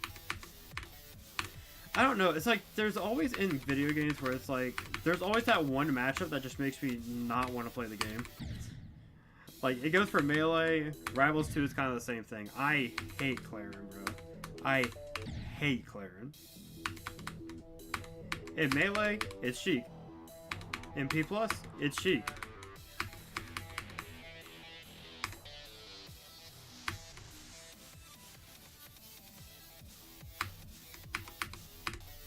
where it's more so it's a matchup so common and so annoying to play against that it's like it just kind of kills the enjoyment out of the game. Despite the fact that it's one character, it's such a common character, mostly because they're easy.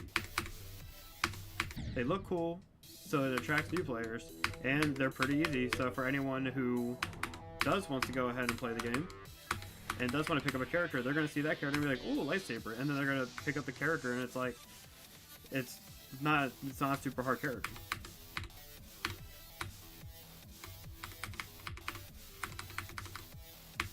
Like, I can't tell you the last time at all I played Rivals 2. I'm pretty sure the last time I played Rivals 2 was at...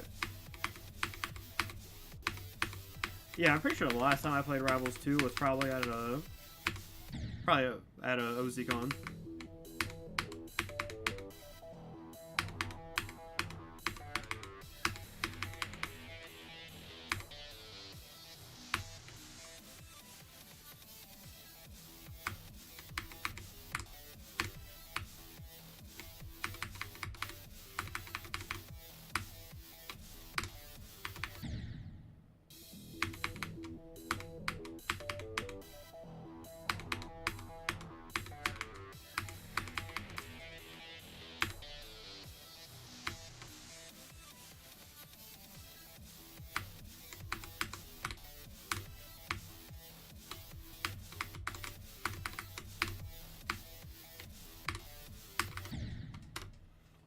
Dang, for Death Run, it's stages that put people off instead of characters like Ancient Jungle or Jagged Junker. If the killer is good enough, you can't win on those maps because of so many confirms. Well, yeah, that sounds about right.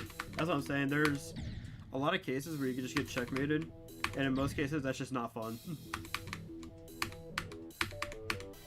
It's not necessarily fun to play around again. Like, it's not necessarily fun to have to play against, knowing that if this situation happens at this particular area, that could very well happen at any given moment, you could just lose.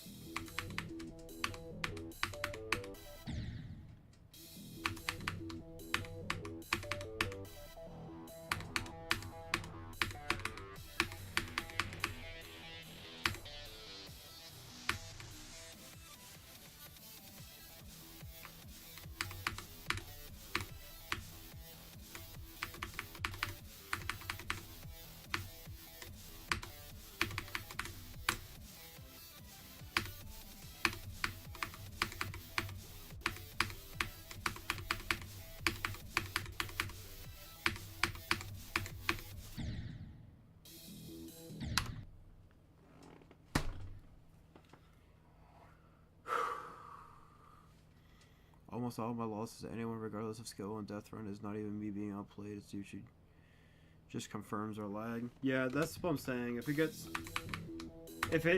gets to a point of that and whatnot, that's just flat out annoying. Like, if you got outplayed, that's different. But if there's ways where you can just kind of insta lose, whatnot, or like you insta lose because of a bug, then it's like it becomes not fun.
One of my most annoying rivals named Survival Yoshi, who will target me all game and let everyone else go to wait me out and confirm and then taunt me like he's good. Yeah, my record is still 16-8 against him, including 11-1 as a killer. And it could be even higher. That's just what I remember. Yeah, no, if that's the strat half the time, then that becomes not fun at all. Like, why? Like, you're not even improving at that point if it's literally just. Like, if it's literally just you, like, you're actively getting sought after, essentially. I mean, I guess granted, if you win it, I guess it could improve you on basically just winning while being in a very disadvantageous position. That's like the only thing I can think of. Like if that's literally all it is half the time, is just winning due to like bugs or lag or whatnot, it's like you're not improving. Like you go to a point where you're not improving at all.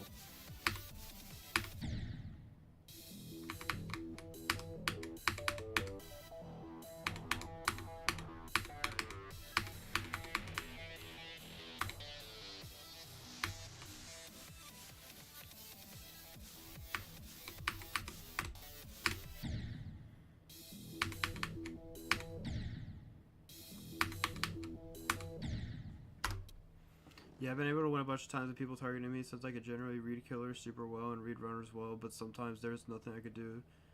There's nothing I could do. It's a free trap. Yeah, no, that's kind of what I mean. Like if you like it doesn't really become fun, or it doesn't really seem like something that would be worth competing in.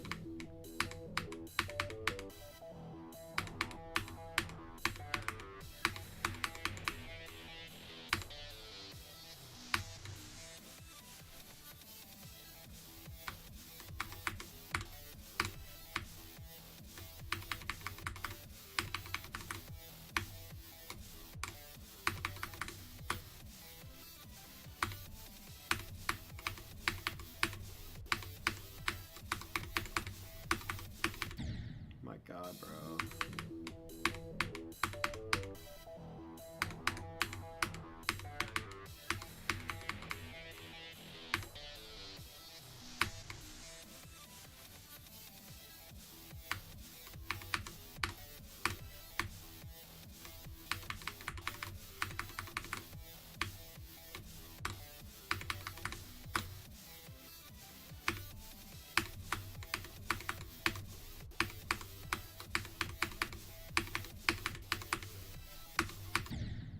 Cool.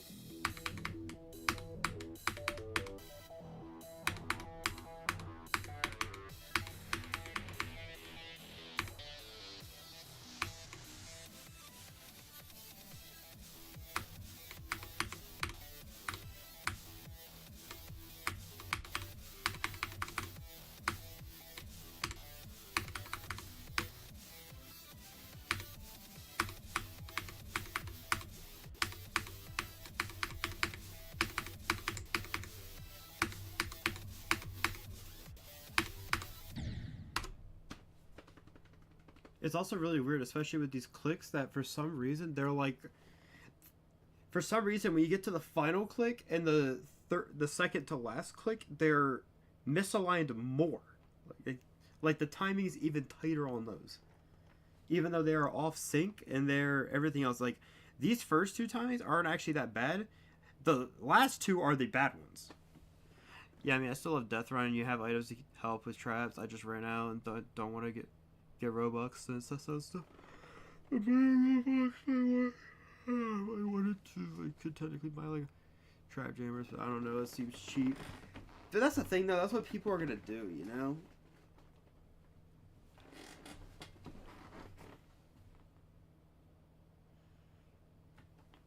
Like, especially for any sort of game with microtransaction and whatnot, you're gonna have a lot of people that just do that.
Cool.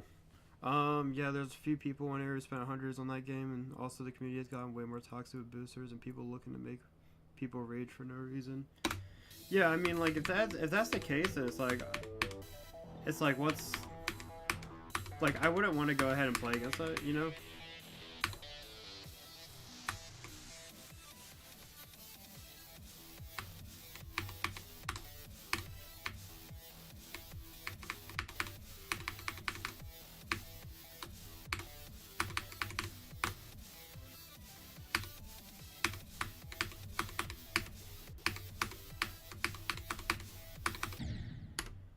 Without even ever, if you ever see me play that game, you probably would see the obvious flaws of the game without even ever playing it. Probably.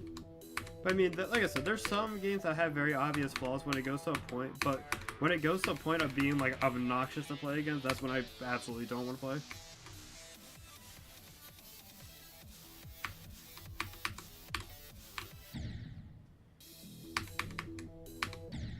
Like in stuff like that, it feels like you could be the better player and you would still lose. And you would still lose because people either pay to win the game, would either pay to win the game, or would just be obnoxious with it.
Yeah.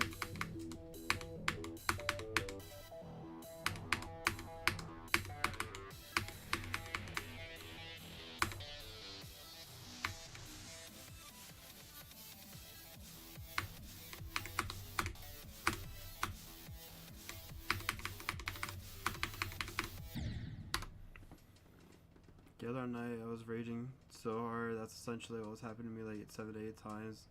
I started the whole game where the lobby was so bad I had to play 1v1 with 10 people. I mean, yeah, because that's the thing. That just happens, you know. It's like when you go to that point, it's like win rate does not matter at all. You know. Like win rate at that level, win rate does not determine skill.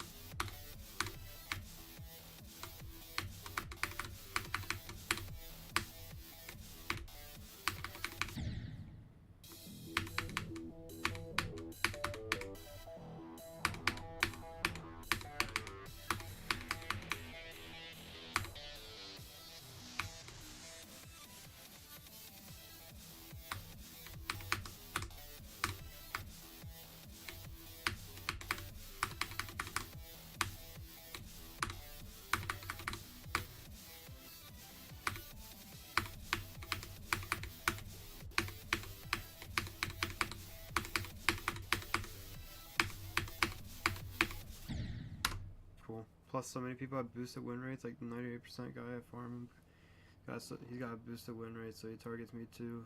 So of course he looks better, even though yeah, no, that's what I'm saying. Like it literally, win rate does not matter at all, especially in that case.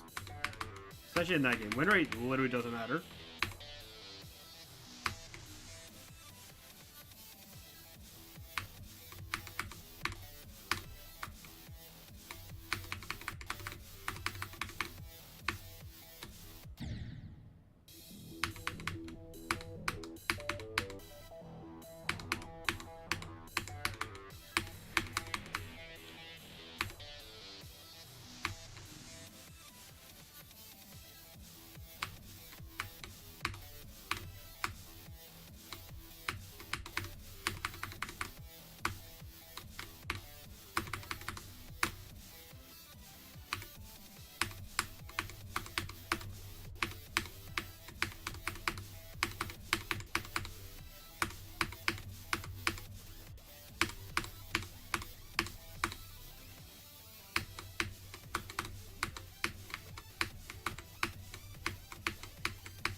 My 82% is one of the only legit 80 plus. I think only 4 other people have legit made it to 80% or have made it to 80 or higher.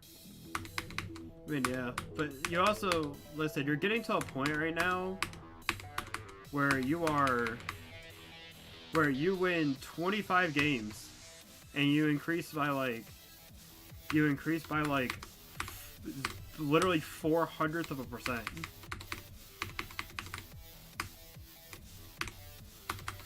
Like, why?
Generally in Death Run I go off head to head mostly, but even then probably 5 to 6 players I'm losing to, I'm way better than I'm probably close to him or even now. One of my friends on there said I should really take a break from that game like he's doing so far. I haven't listened. Though, I mean, I would probably think that it would be healthier because it seems like on average now you're getting to a point where like you play the game so much, your brain's like, you're kind of like, you seem like you're getting burnt out, but you're still like wanting to play the game.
Yeah, I mean it probably has taken a toll that I'm not even aware yet to an extent, but I guess I don't feel it yet. I don't know.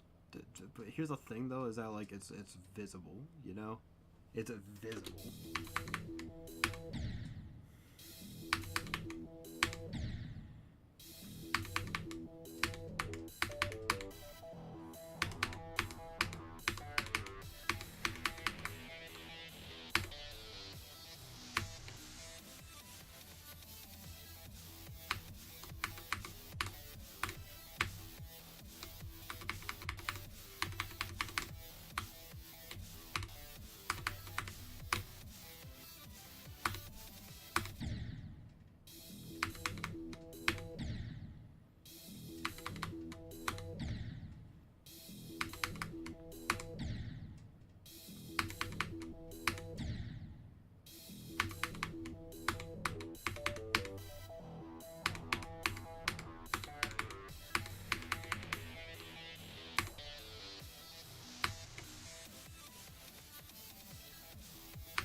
Rip Josh, you went 2-2, unfortunately. Did outplace the seed, though.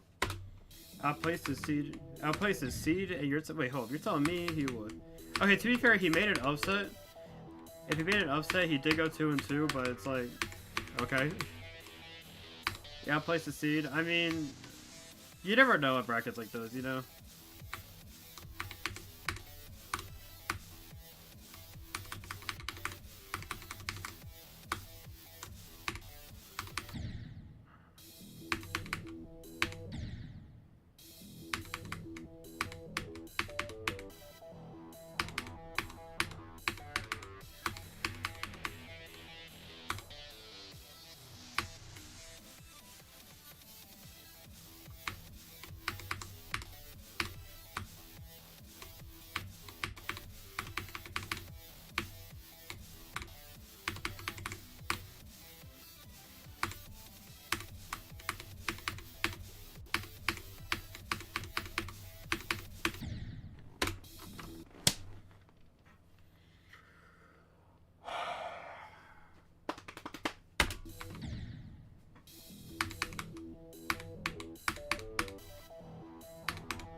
It just did a bit. Someone named.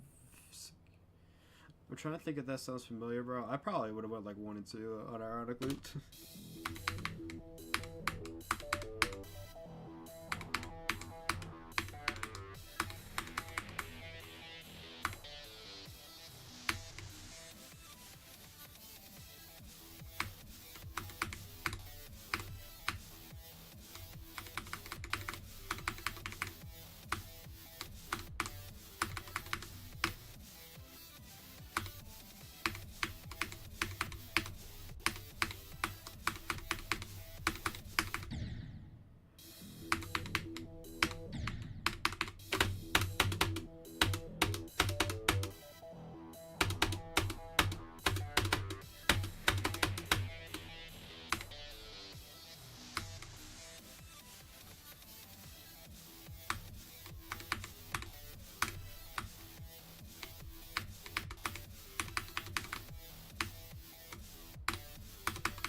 Honestly, though, I imagine top 64 in any major would be ridiculous hard since you're probably going to run into a top player or a difficult matchup very early on. It all depends. It depends on seeding.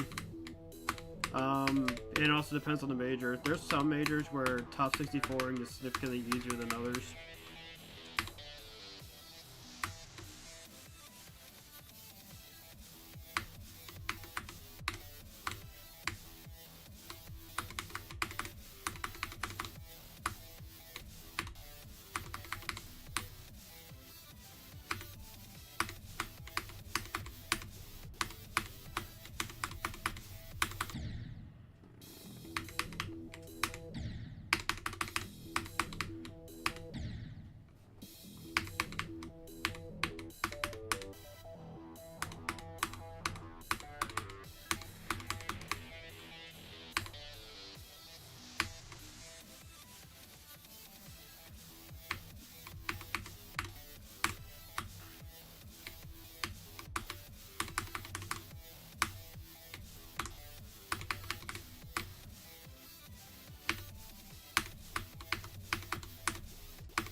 Even if he won that round, though, he would have had to play Mokomoko again. I doubt he'd win that twice. He could very well win that twice. Here's the thing: if he did it once, he could do it again. You know.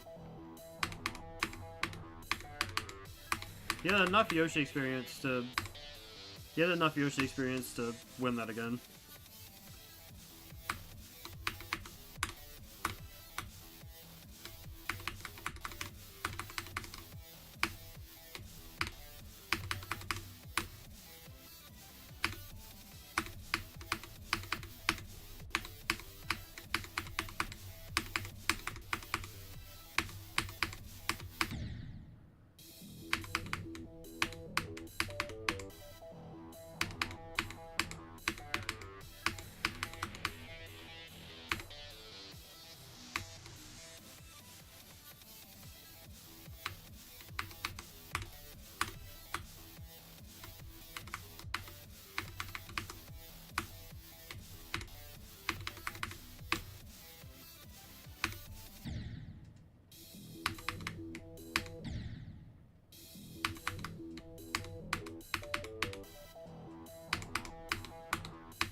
Level seems so draining. This level's not that bad. This level's not that bad. It's just...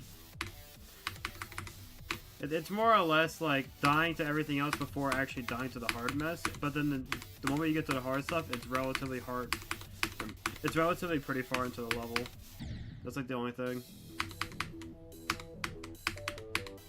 Like, my reaction right now has practically nothing to do with this level.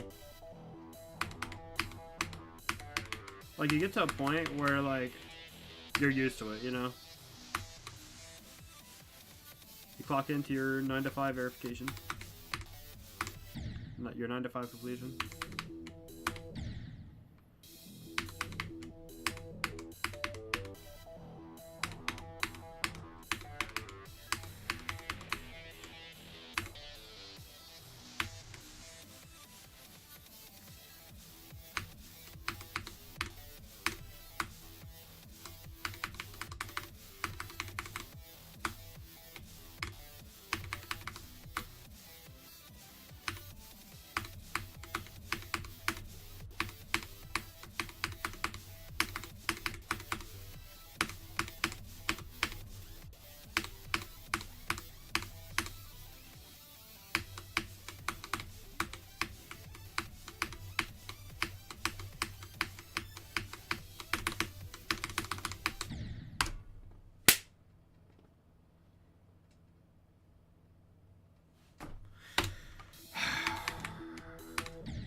I'm just going for the first wave.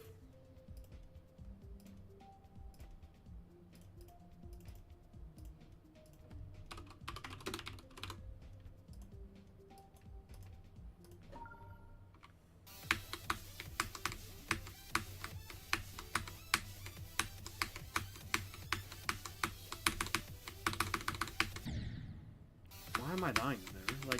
I don't think I've died there in the last like 10,000 attempts.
You know what? Here's what I'm gonna do. I'm gonna go from the second wave because I've been dying to the second wave a decent amount as well.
Let's do it again.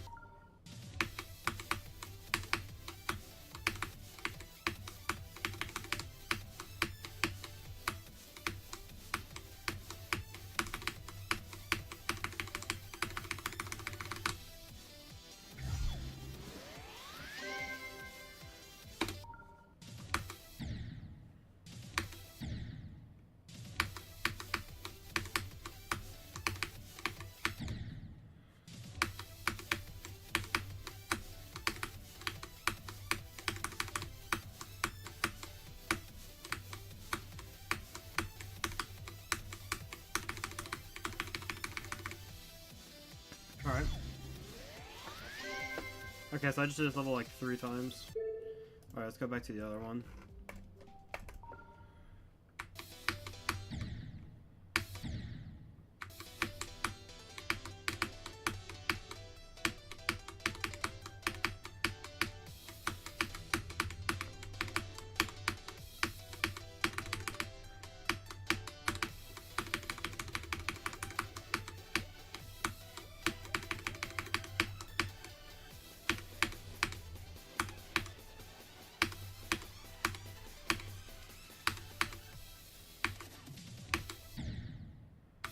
Cool, I guess.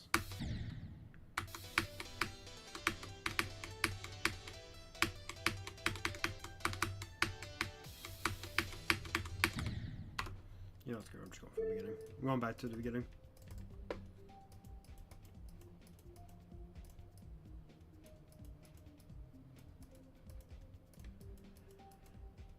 Or wherever it might be, yeah. Just gonna put it at the top.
Cool. Spargo is slowly becoming washed, apparently. I wouldn't say that. It's because he had one bad loss. Did he have another quote-unquote bad loss?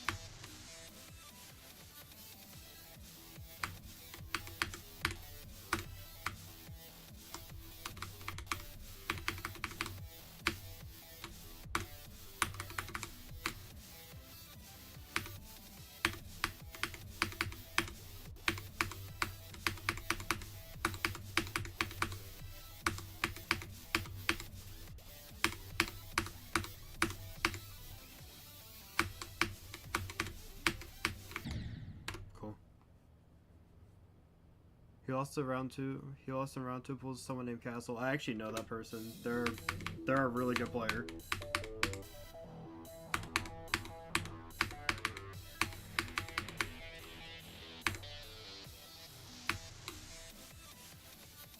Okay, but like, you don't know the losers run. Like, you have to see the losers run, because you can say that MK Leo after losing to Prodigy, aka Karama, that he was washed, but guess what? He brought it back from losers. You gotta see the whole bracket. You gotta see the whole run.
His projected path if he beats Delta Force up losers is currently Jazzo and the Cripsel and the Mutes and Louis Money and Wrath and the two just get top 8. For Spargo, that's absolutely doable. That is completely doable.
Yeah.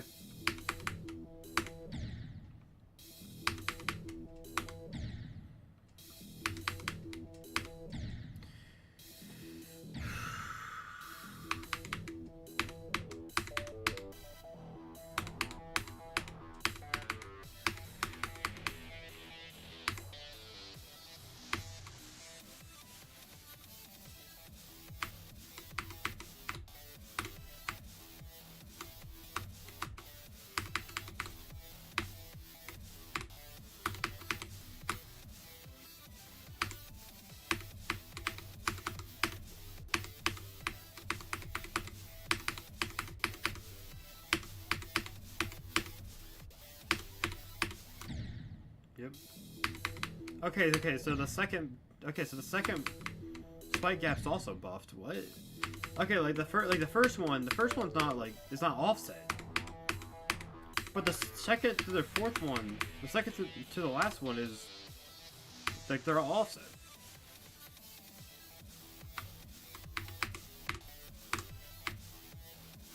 I sometimes don't get this one, but it's fine. It's completely fine. Okay.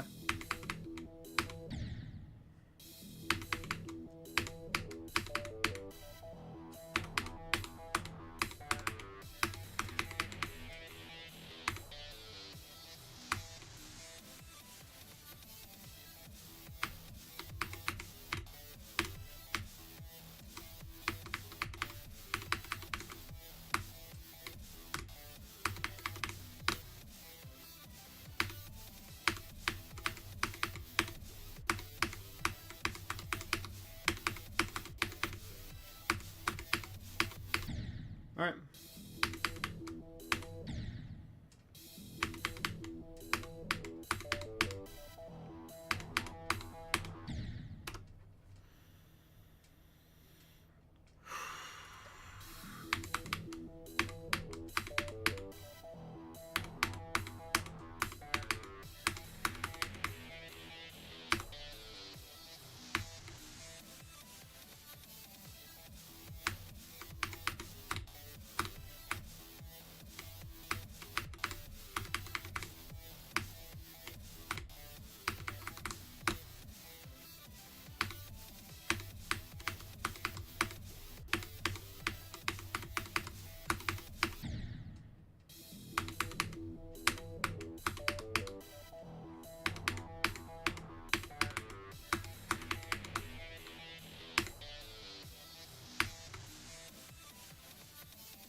Dude, I never died of that. I don't know why I keep dying there.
Got to charge for a second.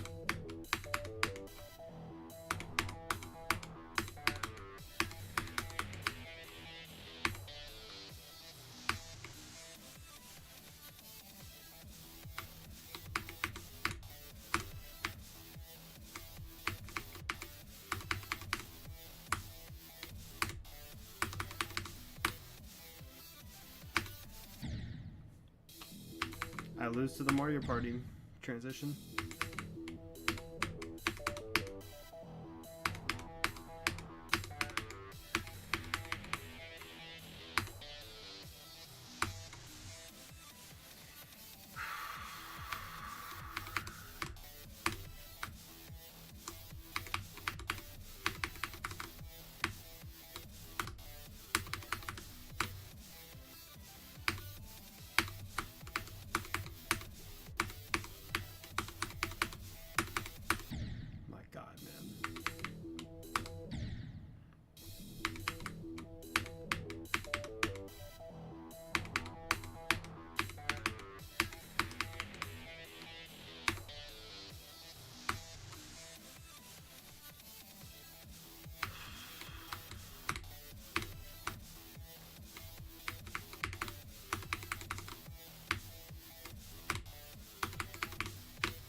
Dang it! I just realized I happened to check back on back in my server.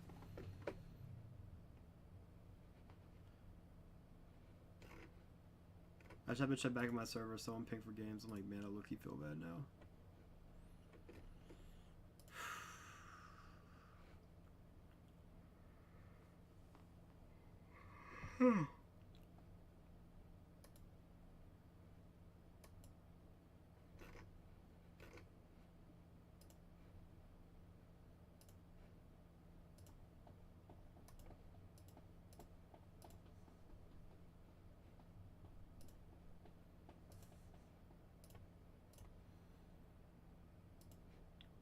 Alright, yeah, I just have to check something real quick. Wait, you can pay to play.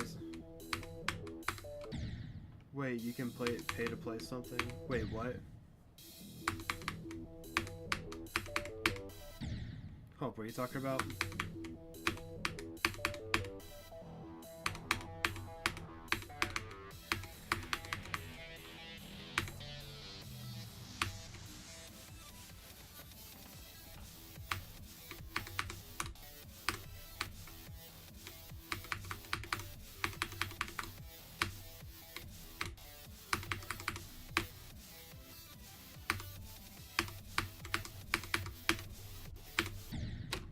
Oh, I thought you said someone paid to play a game or something. No. I said someone in my server pinged for games.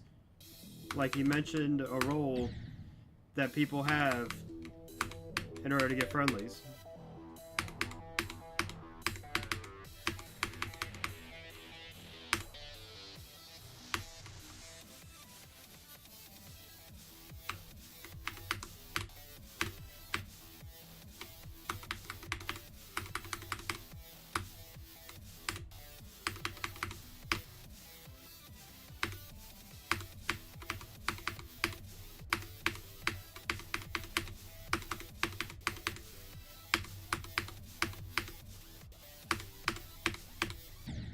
Cool. Oh, I see. Yeah.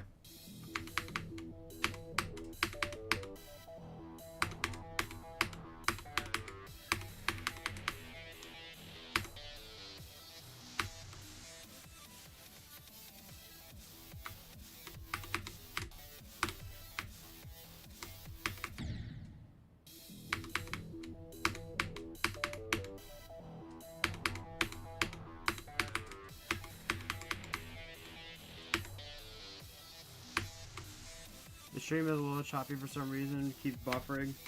I'll see if I can fix that. I don't see anything on my side though.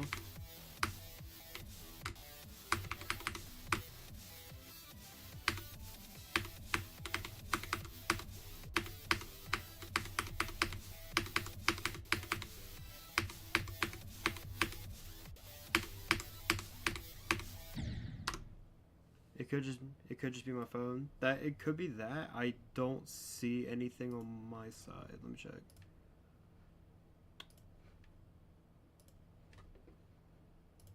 Stream health. Yeah, I have yet at all to get anything talking about stream issues. Probably since I have this and Genesis bracket open simultaneously. If your phone is that bad, I mean, probably.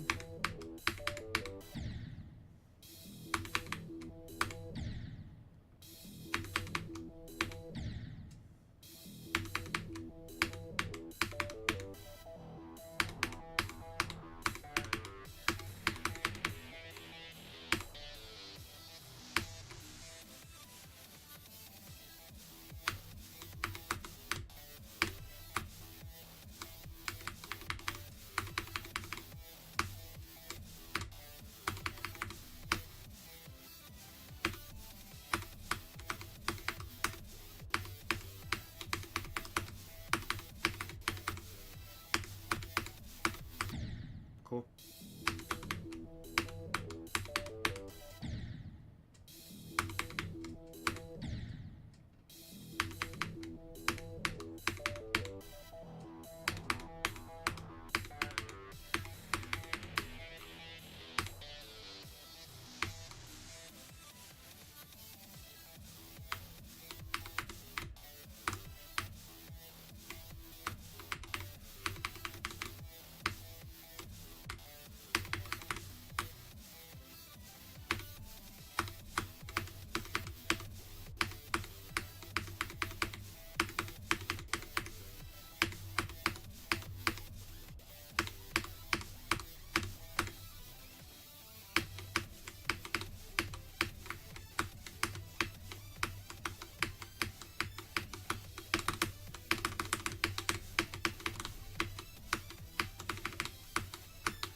phone, I just had a 30-second buffer for some reason. Yeah, no, I literally don't see anything.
Cool.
Yeah.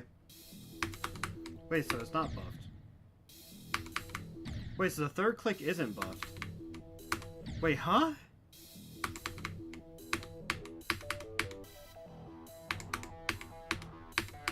Okay, wait, so only the second and fourth clicks are buffed? I don't know.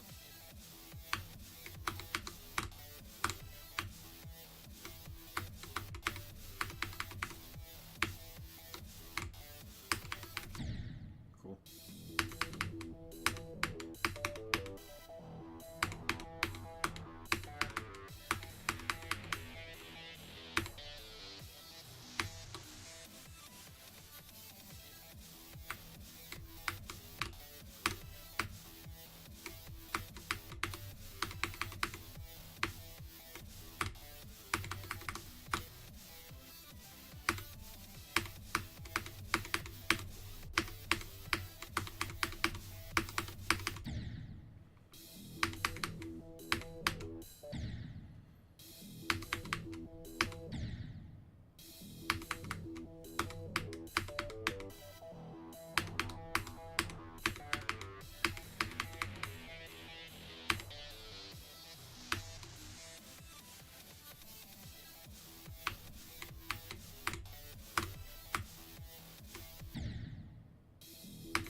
Yeah.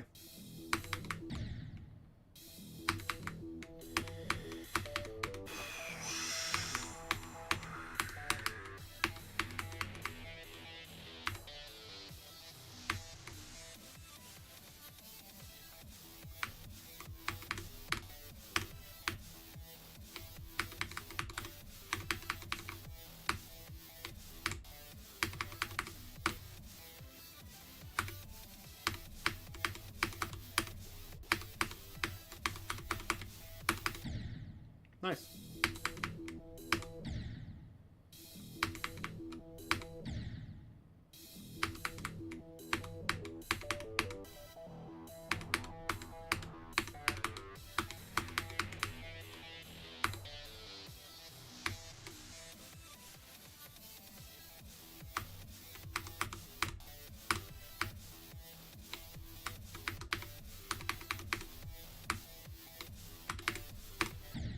Yeah.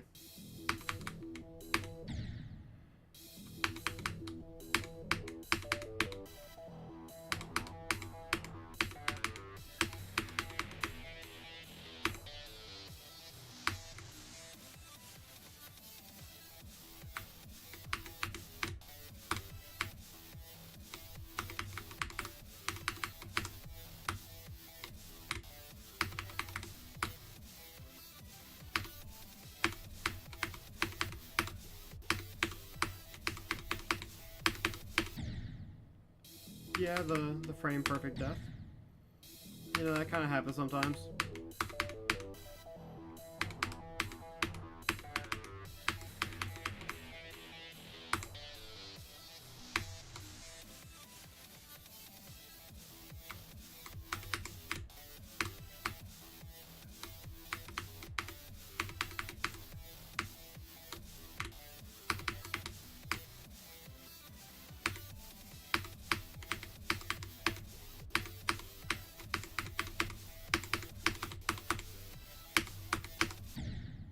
Yeah.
Oh, man.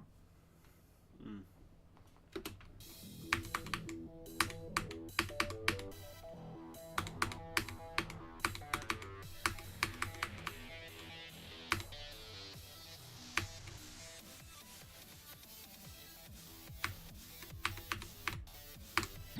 My God, bro.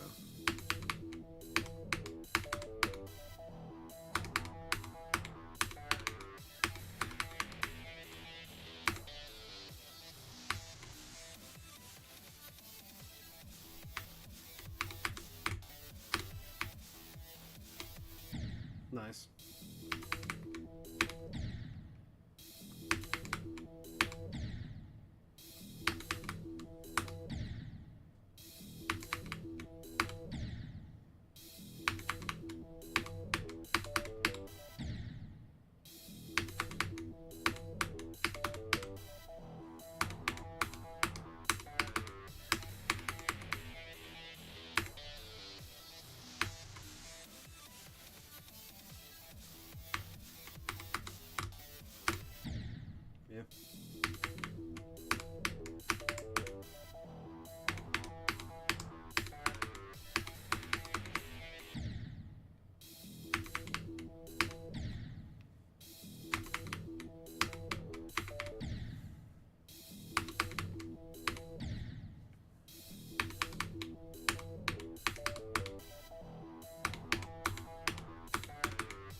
Hold 1 second on something.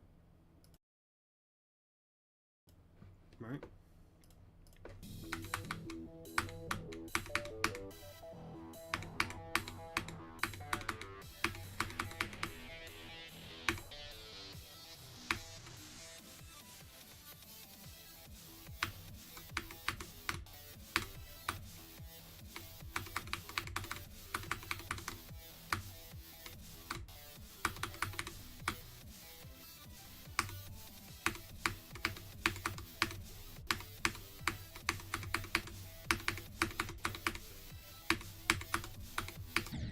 Yeah.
Sorry, I just had to check I just had to check a couple things real quick, and that's all.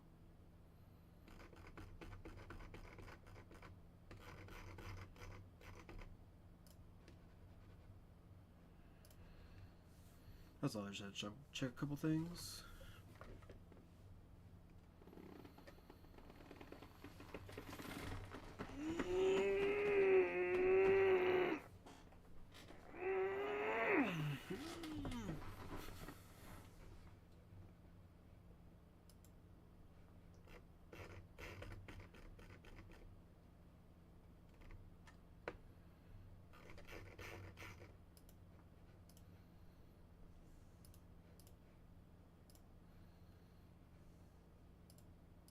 Yeah, I just had to check something real quick. Probably gonna be streaming for about like 5 more minutes, most likely.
a good night, Chad.